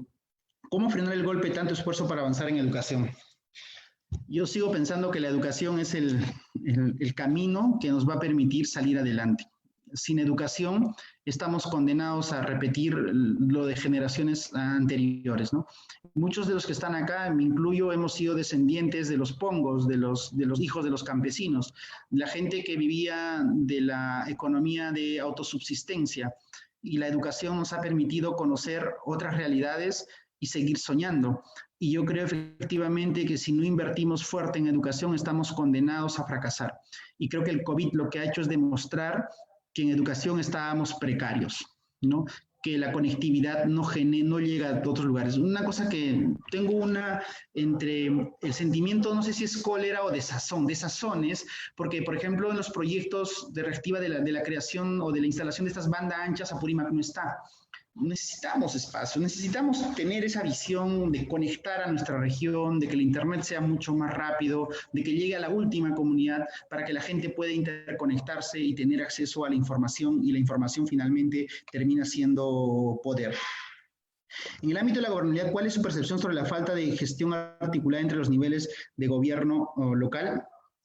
Otra vez, el problema, uno de los problemas de la gestión pública y un tema interesante de la ciencia política tiene que ver con la articulación, ¿no es cierto? Y la coordinación, ¿no es cierto? La coordinación en el sector público es trascendente, ¿no? Y como les mencionaba hace rato, el Estado peruano tiene por un lado los 3 poderes, tiene los organismos constitucionalmente autónomos, y tiene los organismos públicos, y tiene las entidades públicas. Y además tiene los 3 niveles, regional, local, ¿no es cierto? Nacional, regional, local. Y dentro de lo local todavía tienes lo provincial y lo distrital. Y están los centros poblados, inclusive, los alcaldes de centros poblados. Entonces, toda esa lógica de cómo se organiza, cómo se llega a grandes objetivos, es un tema fundamental, Adrián. Y yo creo que ahí entra la planificación estratégica, ¿no? Y la planificación estratégica tiene mucho que ver con el CEPLAN, que es el órgano estable en planificación, que no tiene tanto peso como quisiéramos que tenga. Yo creo que ese es un tema fundamental. Y también está un elemento fundamental que lo maneja el MINAM, que es la zonificación ecológica económica, porque podemos distribuir en qué área se va a desarrollar determinada actividad, y sabiendo en qué se va a desarrollar, las autoridades podrían coordinar de mejor manera, porque sabemos a qué se va a distribuir nuestro territorio. Yo creo que efectivamente ese es un gran tema, y lo que necesitamos ahí son cada vez más estudios técnicos sobre el tema. Alessi me dice, ¿en qué contexto el COVID, qué sectores considera los más importantes y necesarios para reactivar la dinamizar la economía en el corto plazo en la región Apurímac? Tenemos, Alessi, proyectos de inversión aprobados en el InvierTP. Tenemos también cierto presupuesto que ejecutar este año, así que la infraestructura siempre va a ser fundamental. Tenemos proyectos de irrigación, tenemos proyectos en reforestación, tenemos también proyectos de apoyos a la micro y pequeña empresa.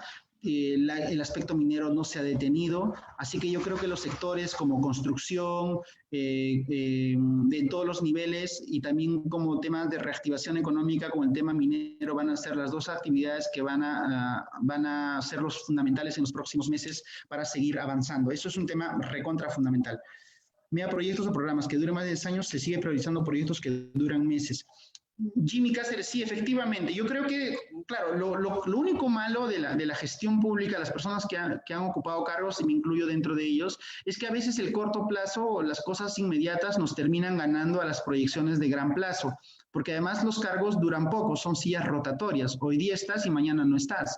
Entonces la gente a veces las actividades diarias los terminan carcomiendo y comiendo y ya no pensar en más adelante, ¿no? No pueden hacer cosas de a largo plazo porque el día a día les termina ganando.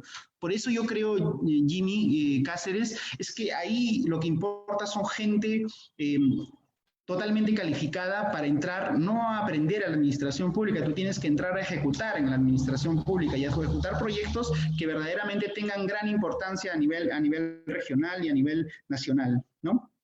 Janet dice, John, cuando alguien quiera preguntar, por favor, tú me interrumpas mientras voy leyendo las preguntas, que acá tengo un montón de preguntas. ¿Está bien?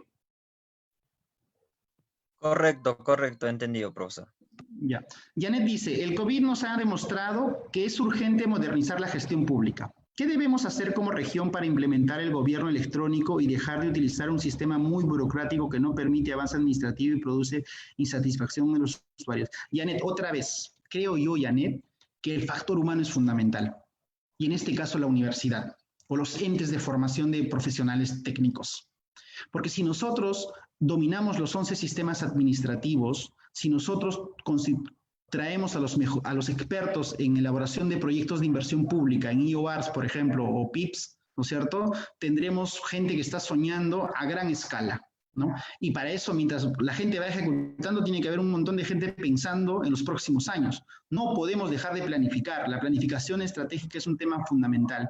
Y efectivamente, el gobierno digital, el gobierno electrónico, la firma electrónica, el líder digital, esos términos que ahora se manejan, tienen que ver con el tema de la transparencia, tienen que ver con el tema de la rendición de cuentas, que son elementos de la moderna gestión pública, donde existe una persona muy activa que es el ciudadano, ¿no? Entre el ciudadano, el valor público son elementos que ahora la mejora continua, la modernización de la gestión pública son elementos que constantemente se plantean y efectivamente estos temas como el tema del gobierno electrónico son fundamentales, ¿no? Y eso hay que construirlo ya, ¿no? No podemos esperar más tiempo.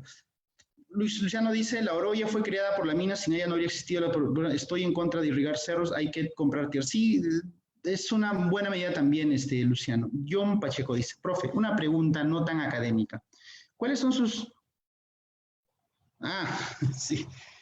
Mira, la Torre Mechá tiene bonitos libros, pero yo prefiero al Tai Targuedas, definitivamente. Creo que es una persona que nos ha llevado mucho y por lo demás tengo una literatura más existencial ligada a Dostoyevsky, a Kafka, que son mis autores favoritos.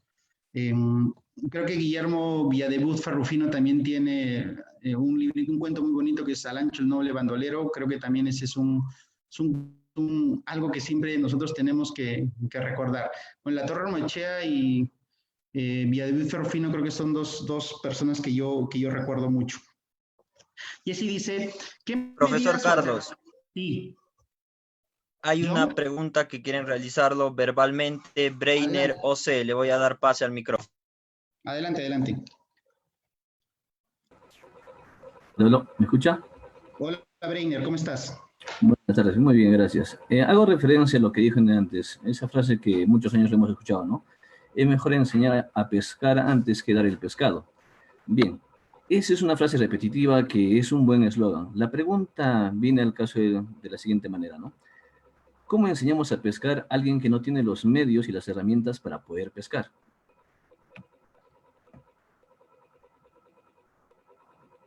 Ya, Breiner, sí, todo eso se crea, ¿no? O sea, creo yo que la inversión que nuestro gobierno regional o nuestro gobierno nacional en cuanto a temas de educación son fundamentales, ¿no? Eh, las herramientas tienen que ser generadas a través de procesos educativos pensados a largo plazo. No podemos intentar que personas o niños con anemia, con poca educación, con el analfabetismo rampante, intenten cambiar, intenten entrar a un sistema moderno de gestión pública o a pensar en proyectos de gran envergadura. Las herramientas tenemos que darlas a través de la educación. Sin la educación no vamos a poder nosotros a generar espacios en los cuales creemos ciudadanos y profesionales de alto nivel académico y técnico que permitan cambiar el tema, ¿no? O sea, y eso es efectivamente, otra vez, tenemos que pensar en trascender. Nuestra generación tiene que dejar pilares para la siguiente generación y así sucesivamente. Un ejemplo chiquito. Chile vende árboles mejor que el Perú, a pesar que las 2/3 partes de nuestra tierra, de nuestro Perú, está lleno. Ellos plantan árboles para que su crecimiento y su venta sean en promedio en 50 años, en 30 años, en 40 años. O sea, hay gente que siembra un árbol sabiendo que no la va a cosechar. Entonces, ese tipo de planificación estratégica pensada a largo plazo es un tema fundamental. Y el otro tema es el instrumento, otra vez, de la educación. La educación es el camino que nos va a llevar a un mundo distinto, Breiner. Yo creo eso. ¿Hay otra pregunta verbal, John? Va a replicar, creo, Breiner Ose. No sé, levantó la mano de nuevo. Favor, no sé bien, si tiene algo que agregar. Adelante, Breiner. ¿No? ¿Me escucha? Sí, te escuchamos, Breiner. Bien. Sí, Breiner, cuando me plantea sí, que la educación es lo importante, sí, también comparto esa idea, pero aquí viene la duda. La educación es como el enseñar. Me refiero más a la herramienta, esto va a referencia a lo que usted dijo acerca de los programas asistencialistas, que yo también estoy en contra, pero debo asumir que de alguna manera hay que diferenciar a pongamos, un colegio cualquiera, en donde tengo un niño que tiene un padre, que tiene una casa, un huerto, un espacio, todo, y otro niño que no tiene una casa suya del padre, no tiene un campo, a lo sumo trabajan el día a día, tienen la misma educación, pero no tienen en este caso la misma forma de poder trabajar esto de lo que aprenden en el colegio en su entorno, en su espacio, en su casa. Y obviamente esas limitaciones, con eso me refiero a herramientas, entonces va a hacer que uno de ellos aproveche mejor este estudio que el otro. La pregunta es, ¿cómo resolvemos eso? Y también abordando un poco estos problemas asistencialistas. Sí, hay un teórico del derecho, Wolf, que plantea mucho sobre la justicia social, ¿no?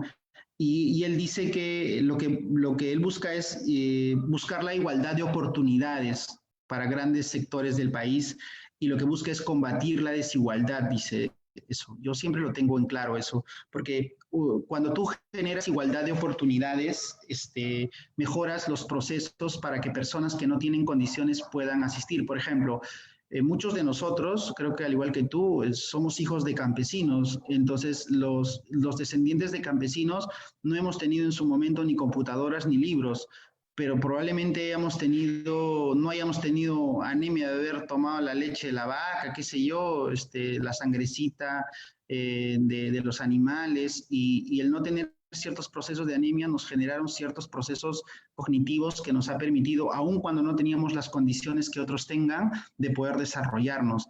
Entonces, a veces, Breiner, creo yo, que lo que necesitamos es que esos niños siquiera accedan a la educación, siquiera haya un colegio de primaria o un colegio de secundaria o una universidad como el caso nuestro. ¿Cuántas generaciones pudieron haber sido grandes universitarios de la UNAMBA o de la UNACMA si la UNAMBA hubiera sido creado en siquiera la mitad del siglo XX? Fue creado en el siglo XXI. Entonces tenemos las primeras generaciones de profesionales de estas universidades. Entonces, pero siquiera ya existe la universidad, tiene el espacio en el cual uno puede educarse.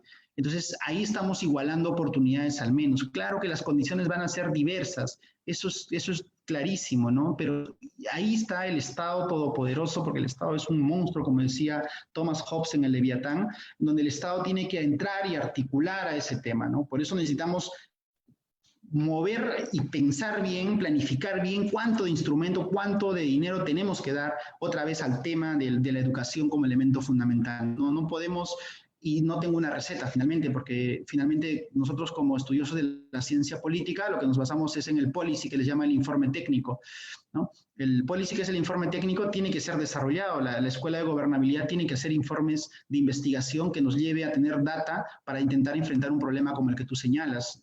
El problema de Cotabamba será distinto al de Aymaraes, y el de Aymaraes igual distinto al de Chincheros, y de Chincheros distinto incluso al de Uripa. Y en Abancay, Tamburco será distinto a Abancay, porque los niños estarán de diferente manera. Entonces hay que ver, creo que esos estudios que son importantes, Breiner. Espero que haya satisfecho tu pregunta, Breiner. ¿Algún otro quiere hablar presencialmente, John? Para continuar leyendo las preguntas, que son un montón. Yo les agradezco las preguntas, la verdad, me siento muy contento. Por ahora no, profesor. Por ahora no. Seguiré leyendo hasta donde pueda. ¿Está bien? A ver, vamos a ver. ¿Cómo lograr hacer proyectos grandes de pensar existente lo va a permitir? No, yo creo que lo primero que debe hacer es un cambio estructural en educación, y la ciudadanía podría, para poder actuar priorizando nuestra población y no interés de algún. Sí, efectivamente, yo creo que tenemos que poner como la moderna gestión pública, y como esta nueva situación en la cual el ciudadano es primero, Melissa. Si el ciudadano es primero, todo cambia, ¿no? Todo debe moverse en base al ciudadano. Doris nos escribe: hola Carlos, otra vez estimado, te estoy escuchando y veo que no tienes información objetiva sobre el proyecto minero Las Bambas y otros proyectos mineros de la región, por lo que te pido un poquito más de rigor. Está bien el optimismo, pero aterriza sus argumentos en sus propuestas y lo siento romper un poco la monotonía de la buena onda de tu espacio. Hola Doris, miren, nosotros los que estudiamos la ciencia política, y seguro la Escuela de Gobernabilidad te puede señalar, nosotros nos basamos en una triada que siempre se llama el policy, el politics y el politic, ¿no? El policy son los informes técnicos. Entonces los informes técnicos, pueden haber incluso informes técnicos contradictorios, y naturalmente en mi exposición lo que he citado es algunos informes técnicos. También tú podrías tener otros informes técnicos, y en el politic empieza la negociación y discusión de estos argumentos. Entonces este espacio lo que intenta hacer Doris es tomar una cierta data y ponerlo a la palestra. No puedo estar de acuerdo efectivamente con todos los actores, ¿no? Por ejemplo, me pareció muy oportuna la participación de Rocío Farfán, que dice: yo no estoy de acuerdo con la minería, y es válido el tema, pero también habrá gente que sí está de acuerdo, y empecemos entonces a discutir, y empecemos a generar data, empecemos a generar líneas de base, empecemos a tomar, y en estas líneas de base, estimada Doris, podemos tener varios elementos fundamentales que nos permitan tomar decisiones. Las decisiones en gestión pública, Doris, tienen que ser en base a informes técnicos que se llama policy, y también hay un politics que es un margen de negociación de los grupos de intereses y los grupos de poder que existen dentro de un sistema de gobierno, obviamente, y nosotros estamos en un sistema de gobierno democrático. Y entonces, tu opinión es totalmente respetable, ¿no? O sea, cada quien tiene un argumento o una fuente, y las fuentes que estoy utilizando son certeras. Es parte de lo que nosotros, las personas que estudiamos ciencia política, tenemos en cuenta, ¿no? O sea, los informes técnicos son necesarios e importantes. Gracias, Doris. Oscar dice: la región de Apurímac es un foco de explotación minera. Desde el 2016 MMG realizan extracción, han pasado 4 años y a nuestra región no experimenta el desarrollo económico traducido en salud, educación e infraestructura. ¿Qué políticas mineras se implementar en Apurímac para que la ciudadanía pía pueda sentir el desarrollo económico en la región? Gran pregunta, Oscar, ¿no? Efectivamente, el estudio de impacto ambiental detallado que tuvo Las Bambas se modificaron por informes técnicos, ¿no? En su momento fue cuestionado, ¿no es cierto? Lo que iba a pasar por un mineroducto ahora pasa por la carretera. Entonces el área de influencia varió. Y cuando tú vas a Cotabambas, yo he estado algunas oportunidades por ahí, incluso las comunidades se diferencian, los que son áreas de influencia directa y los que no son áreas de influencia indirecta, donde al área de influencia directa le tiene mayores beneficios del que no es. Y luego tenemos a toda la región, ¿no? A toda la región que aparentemente el foco económico está en Cotabambas, pero el foco económico no ha llegado a Aymaraes. o a chincheros o a andahuaylas que viven de otras actividades económicas. Entonces yo creo que cuando uno habla de política pública y cuando habla uno de política pública minera, es el elemento fundamental que nosotros tenemos que ahorita trabajar, ¿no? Trabajar y pensar. Y para eso necesitamos los informes técnicos de líneas de base, los estándares de calidad ambiental, los límites máximos permisibles y todos los elementos, tanto en el tema minero y ambiental, que nos permitan tomar las mejores decisiones, ¿no? Luciano dice, desde la planificación educativa hay que pensar efectivamente, Luciano, totalmente. Si no tenemos zonificación ecológica económica, ¿dónde van a estar los desarrollos de las industrias? ¿Dónde la actividad minera? ¿Dónde la ganadera? ¿Dónde el tema pastoril? Si no tenemos claro qué profesionales necesitamos en los próximos años, podríamos tener mucho problema y mucha dificultad, ¿no? Mucha dificultad para poder desarrollarnos finalmente, ¿no? Yo creo que, Luciano, lo que tú dices es un tema bastante importante, ¿no? También mencionas el tema del quechua. Sí, pues es un gran problema que felizmente cada vez está siendo tomado de mejor manera, ¿no? Durante muchos años el saber quechua ha sido síntoma de oprobio, de discriminación, no solo para las personas que vivían en Abancay, que provenían de las comunidades, ¿no? El abanquino de la ciudad discriminaba y trataba muy mal al que venía de las comunidades. Y cuando el abanquino se iba también, o el andahuaylino se iba a la capital, la situación era similar, porque desde la forma y la entonación de nuestra forma como hablamos el español, ese es un tema. Nosotros no manejamos sujeto, verbo, predicado, a veces combinamos.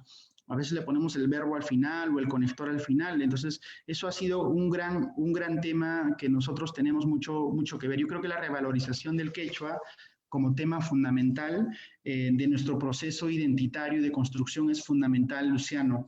Yo creo que hay una nueva generación, cada vez lo escucho más, que gente está muy consciente y muy orgullosa de tener su quechua como idioma fundamental y cada vez lo lleva y lo practica cada vez más. A eso tiene que sumarse lineamientos de política. No basta declarar región multicultural y el quechua es lo oficial. Necesitamos poner puntos a los concursos públicos, necesitamos que en las escuelas se maneje el idioma y necesitamos que el idioma nos genere oportunidades también para que quieres practicar algo que luego no vas a poder tener ningún beneficio de repente. Entonces los chicos tienen que tener todas las oportunidades y todas las opciones para el tema.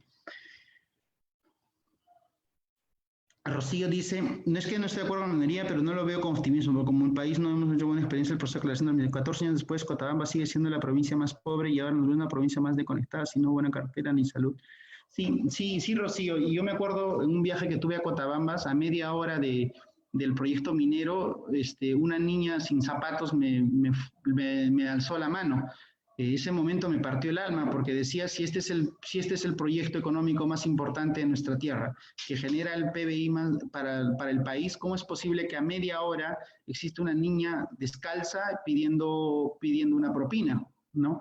Y también recuerda que el promedio de vida de los cotabambinos algunos años atrás era 40 años, pero también recuerda que los cotabambinos, la región Apurímac los tuvo olvidado, ¿no? Para Apurímac existía Abancay y Andahuaylas, y por ahí chincheros, pero Cotabamba, Santabamba no tenía ningún rol. Y Rocío, efectivamente, yo creo que tenemos que ponernos a discutir estos temas. Por eso yo creo que en la reforma de la estructura del organigrama del gobierno regional y los instrumentos de gestión debe plantearse un área exclusiva de asuntos mineros y es el área que tiene que discutir las cuestiones a favor y en contra, esos maravillosos árboles de problemas, el FODA, ¿no es cierto? Y empezar a planificar para los próximos años, ¿no? Eso es lo fundamental. Y yo estoy de acuerdo contigo con tu idea. Dice Rubén, a ver, dice acá una pregunta, estimado Carlos, vamos a ver quién pregunta. Peter Vega, estimado Carlos, sobre el contexto actual y la necesidad de ejecución presupuestal inmediata para afrontar la crisis sanitaria, ¿de qué manera flexibilizar la ejecución presupuestal sin descuidar el control sobre uso correcto de los recursos y bienes públicos? ¿Qué opinión te merece el control concurrente? A ver, Peter, muy buena pregunta. El control concurrente lo dirige el Sistema Nacional de Control, que está a cargo de la Contraloría General de la República, y la Contraloría General de la República tiene tres alas, ¿no? la SOA, el órgano de control institucional, el OSI, el famoso OSI, y los equipos de la Contraloría a nivel nacional, ¿no? Entonces, tener un proceso de control en pleno proceso de ejecución de una compra, por ejemplo, es fundamental porque te permite corregir. Recuerda que eso todavía no es una acción de control propiamente dicho como una acción de cumplimiento, sino es una que se da en el momento para advertir posibles acciones en contra del manejo de los recursos públicos, ¿no? Y eso yo creo que es un tema fundamental, el tema del control concurrente. Y de otra manera dice, ¿de qué manera flexibilizar la ejecución presupuestal?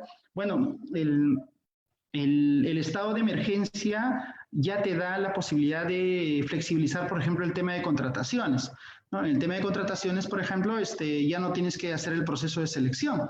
Tú puedes hacer solo los actos preparatorios y de frente contratar a alguien que tú quieras, y pasas a la ejecución. Entonces te libera del proceso más engorroso que es el proceso de selección.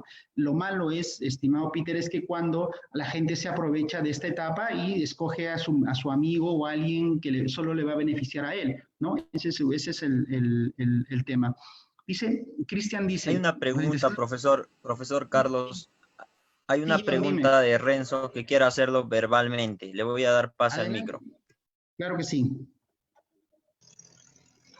Buenas tardes, profesor. ¿Me escucha? Hola, Renzo. Te escuchamos muy bien, Renzo. Ya, muy bien.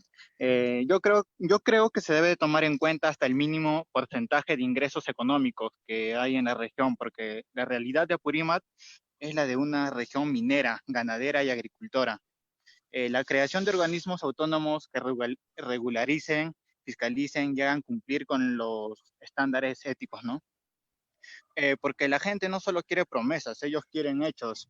Y yo creo que debe haber un balance entre lo social, lo económico y lo que creo que es sostenible, creo que es la palabra.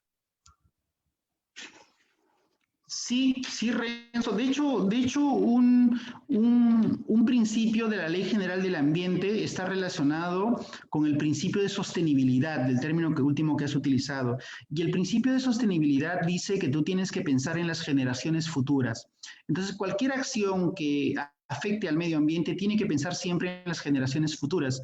Entonces, cuando nosotros vamos a planificar y hacer planificación estratégica, siempre tenemos que pensar en las generaciones futuras. Y pensar en las generaciones futuras es lo que ha planteado en varios momentos Rocío Farfán, de muy excelente opinión, que dice, hay que discutir si la minería va o no va y cuáles son sus repercusiones. Entonces, en ese análisis tenemos que entrar al ámbito social, al ámbito económico y al ámbito político y intentar entender estos elementos, cómo se correlacionan o cómo juegan en sí para pensar hacia adelante en este principio tan hermoso que es el principio de sostenibilidad de la Ley General del Ambiente, ¿no? Como elemento fundamental de desarrollo. Eso yo estoy de acuerdo con eso, Renzo. John, ¿sigo leyendo o hay alguna pregunta verbal? Acá tengo varias preguntas que quiero contestar.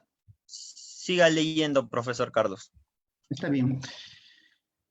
Cristian Andreu Davilar dice, Carlos, buenas tardes, felicitaciones sobre la descentralización. ¿Algún día se consolidará? Pucha, Cristian, ese tema que tú planteas, esa centralización, es un gran tema, otra vez, de política pública, de gestión pública. Lo que ha pasado después de los CETAR, luego con Toledo, primero tenemos una regionalización trunca de Alan García y luego vino los CETARES de Fujimori, donde desde el Ejecutivo designaban a una especie de autoridad regional y luego tuvimos el proceso de centralización generado por Alejandro Toledo y hoy vivimos esa realidad desde el año 2000. Pero lo que pasa es que ha habido una descentralización, creo yo, del poder, ¿no? Pero no ha habido una descentralización real, porque todos los que están en administración pública y en gestión pública saben que los grandes proyectos tienen que ser canalizados en Lima, tienen que ir a los organismos públicos que manejan el presupuesto y tienen que firmar convenio. Por eso tú tienes al gobernador regional durante muchos periodos del año en Lima intentando gestionar que los proyectos se desarrollen para firmar convenios, con PRONIET para el caso de colegios, por ejemplo, con Provías, por ejemplo, para el caso de carreteras. Entonces, y todavía hay este proceso en el cual no nos hemos llegado a descentralizar correctamente. Todavía pareciera que viviríamos en temas señoriales, ¿no? Producto de eso es muchas de las acciones que tú observas, ¿no? Viene alguna autoridad y la gente se somete a las autoridades. Entonces, creo que había una descentralización del poder, de una descentralización de elecciones de esa manera, pero una descentralización real todavía no ha existido, ¿no? Entonces, habría que ver también qué temas son importantes que desde la central se manejen y otras que debemos manejar desde las regiones, ¿no? Ese es un tema bien importante. Ojalá algún día se tiene que consolidarse, porque para eso estamos nosotros, ¿no? O sea, y también esta vieja idea de que desde Lima está todo lo mejor debe ser deshecha. Creo yo que las regiones tenemos las capacidades para generar grandes ideas y también tenemos que tener las capacidades de recursos humanos para entrar a discusiones bien importantes en la toma de decisiones. Tenemos que tener eso en algún tiempo cercano, ¿no? Dice, Rubén Tito dice, ¿debería existir una dirección de comunidades campesinas en el mercado Apurímac para que pueda aprobar políticas públicas? Sí, también, yo creo que sí. Tú sabes que ese grupo de comunidades campesinas, por ejemplo, ¿no? Hay una discusión grande entre si las comunidades campesinas son pueblos indígenas o no. ¿Y por qué es una discusión importante? Porque te da el derecho a la consulta previa. Y la consulta previa es un derecho previo para el desarrollo de un proyecto de gran envergadura. Toda decisión administrativa o legislativa que considere derechos pueblos indígenas tiene que ser consultada. Entonces se les ha ocurrido a mucha gente que los campesinos ya no son indígenas. Entonces, oye, pero si los campesinos somos descendientes de los incas, bueno, para un funcionario o para cierto grupo no son indígenas. Entonces, creo que podría haber un área que efectivamente defienda los intereses de los campesinos y esas personas puedan tener decisión en la toma, ¿no? En el momento de tomar decisiones. Mucha gente, incluyéndome, yo cuando voy a nuestra tierra me pongo mi sombrero, mucha gente llega en nombre de los campesinos a tomar decisiones y una vez que llega al gobierno los utiliza y no los consideran nunca más. Eso no puede ser así. O sea, yo creo que las decisiones, los intereses tienen que verse reflejados en la toma de decisiones. Y para eso, obviamente, las comunidades campesinas tienen que ser representados en órganos que toman decisiones, finalmente, ¿no? Luciano dice, los concursos deben salir por una plaza de 3 a 5 ganadores para que entre ellos se elija el ganador por sorteo, evitando que se favorezca el primero. Sí, Luciano, y justamente el tema del tema de los recursos humanos, el tema de la meritocracia y el tema de la reforma del servicio civil fue muy bien impulsada por nuestro expresidente Ollanta Humala Tasso, en la cual lo que se buscaba era justamente esos concursos a nivel nacional que permitan atraer a los mejores recursos humanos, ¿no? Entonces, y eso significaba que haya concursos transparentes, ¿no? Y lo que ocurre en la administración pública muchas veces es de que están direccionados a algunos concursos públicos. Todo el mundo discute eso, todo el mundo sabe que algunas plazas ya están previamente direccionadas.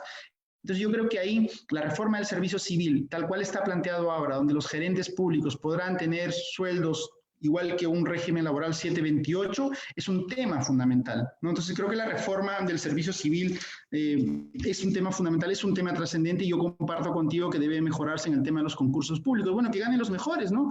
Nosotros, ustedes que son de universidades públicas, al igual que yo, siempre hemos concursado para ganar cosas, así tendría que ser en todas las entidades. La gente tiene que entrar por sus capacidades, no puede entrar por favores.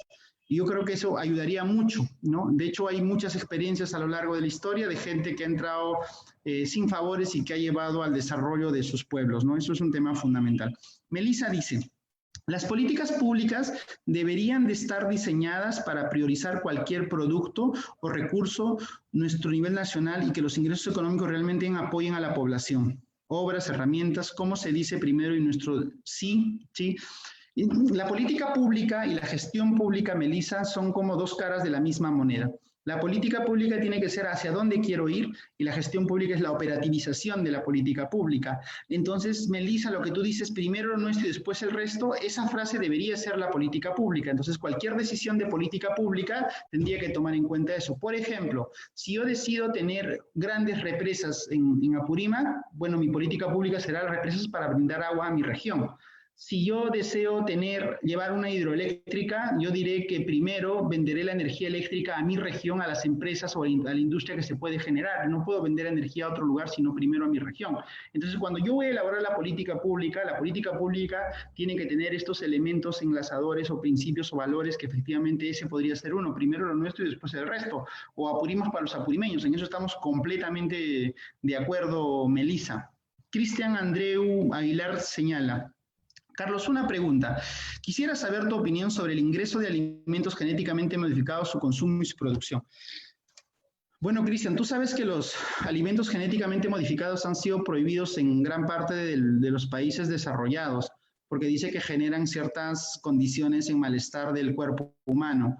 De hecho, cuando la papa de Andahuayla se quiso vender solo a Arequipa, y cuando alguna vez hubo un proyecto de llevarlo a Brasil, lo rechazaron, porque tenía tantas curaciones que no era, aparentemente no era apta para el consumo humano, nosotros seguimos consumiendo.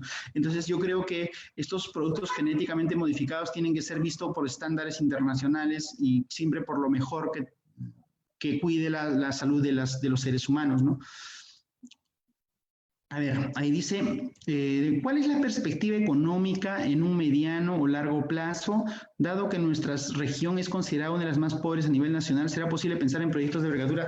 Sí, debe. ¿Sabes qué ocurre? ¿Sabes qué ocurre? Es que a veces el día a día le gana a los funcionarios públicos, ¿no? Y eso no está mal tampoco. O sea, a veces el día a día, la actividad de todos los días, no te evita pensar en largo plazo. Ese es un gran problema siempre, porque el largo plazo significa que tú estés en un puesto mucho tiempo y la inestabilidad política y lo que sucede en la administración pública siempre genera que el día a día te termine ganando, ¿no? Pero por eso cuando tú entras a gerenciar una región necesitas cuadros totalmente preparados, como según viendo el organigrama tú necesitas aproximadamente 70 cuadros para entrar a una gobernatura regional para hacer cosas interesantes.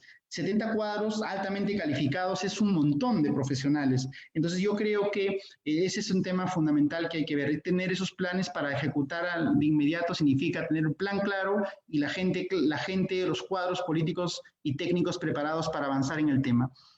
Johan Codeño dice, buenas tardes, el expositor mencionó que sí tenemos que apostar por la minería, que sea una minería realmente responsable. Entonces, ¿podría mencionar un ejemplo de ese tipo de minería que mencionaron existe o ha existido en nuestro país? Quizá Anglo American, señor Condeña. Anglo American, que está en Moquegua, llegó a invertir más o menos 850 millones en proyectos sociales y 150 millones en conectividad.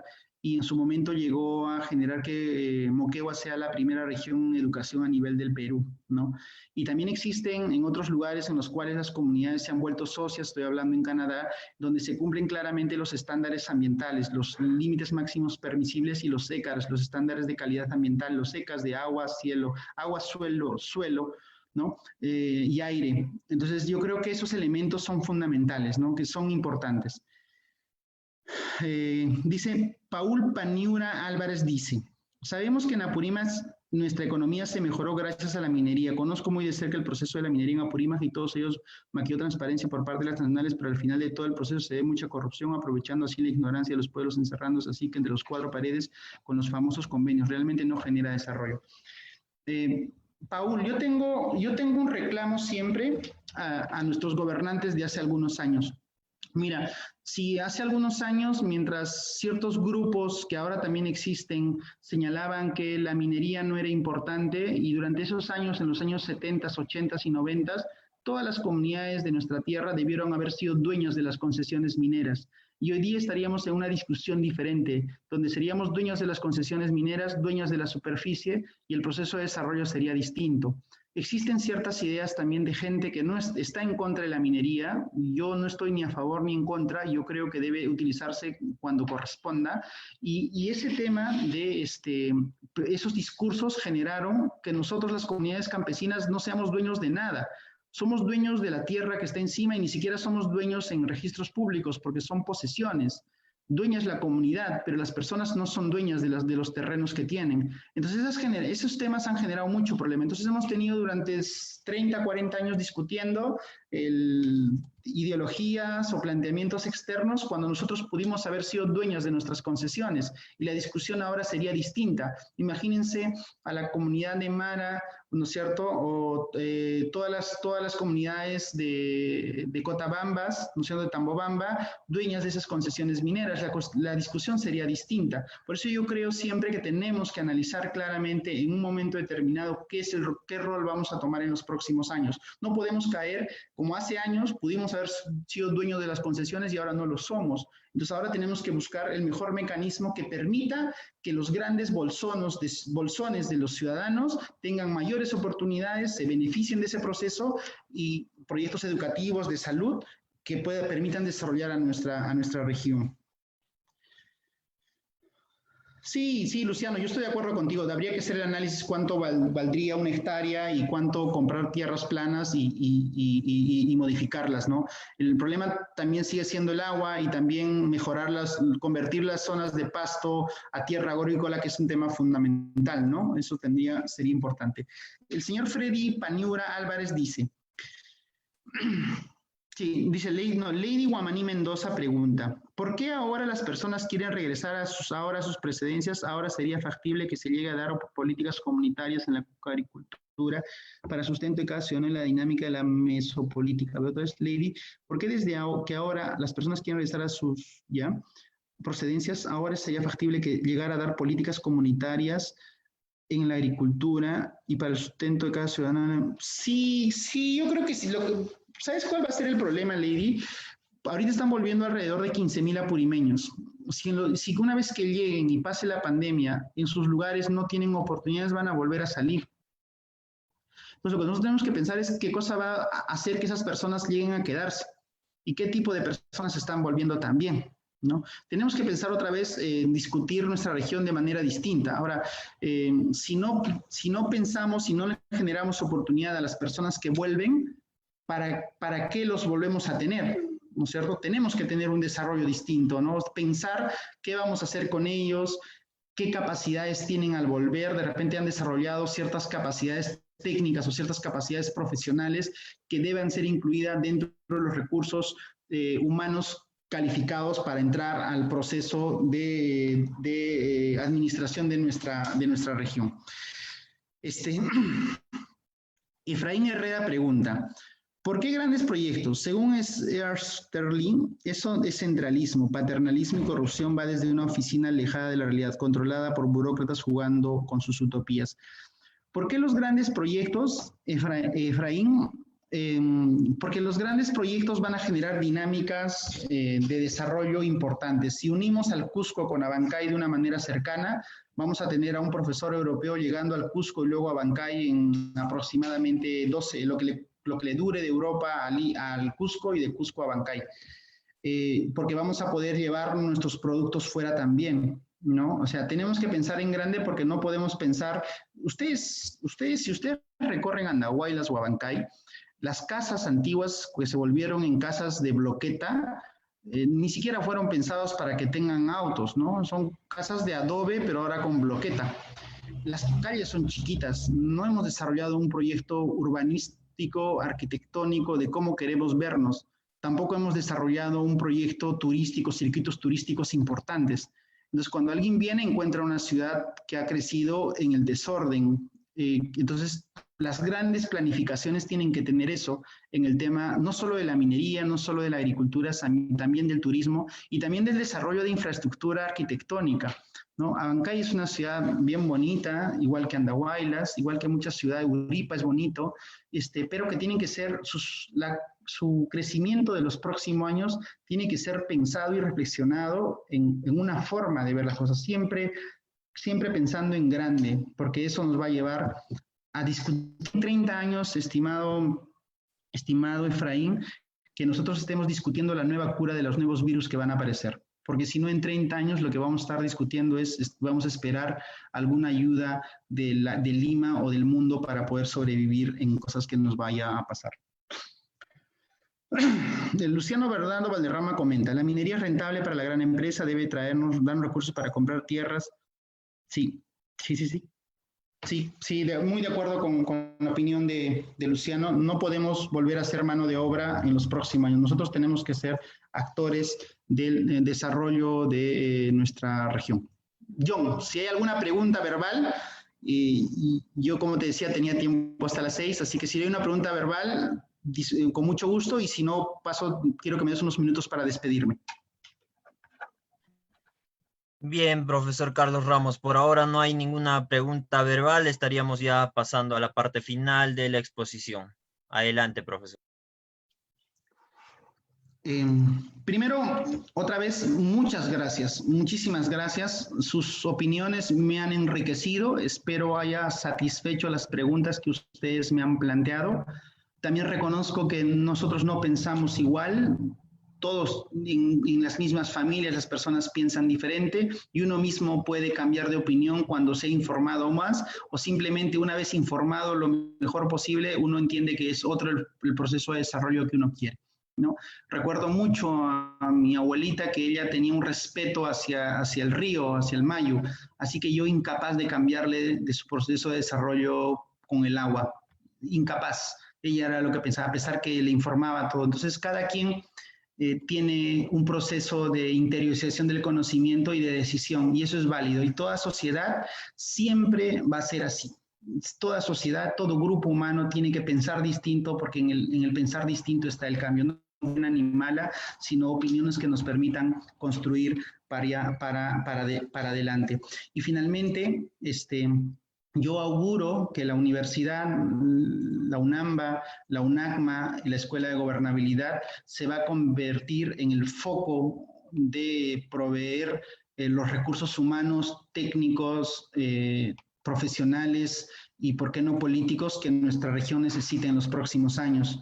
Y yo espero que nunca más un apurimeño intentando retornar a la tierra, como ocurrió hace poco intentando cruzar el río Pampas, muera. Y era un joven como nosotros, veinteañero, que con ilusiones salió y queriendo volver con los suyos murió en un río. Yo no creo que nos merezcamos eso. Yo creo que un día el apurimeño tiene que tener el orgullo de quedarse en su región, porque su región le permite eso, y convertirnos en el foco de desarrollo del sur, no solo luego para el Perú, sino también a nivel mundial. Ese es mi sueño y espero, la verdad, que todos ustedes hayan disfrutado de la conferencia y yo encantado de volver cuando ustedes así lo dispongan. Gracias, John, gracias, Catherine, gracias a todos por su participación. Bien, ha culminado la ponencia del profesor Carlos Ramos acerca de la gestión pública en tiempos de COVID-19 en Apurímac. A nombre de la Escuela de Ciencia Política y Gobernabilidad de la Universidad Nacional Miquela Bastías de Apurímac, les decimos muchas gracias. Gracias.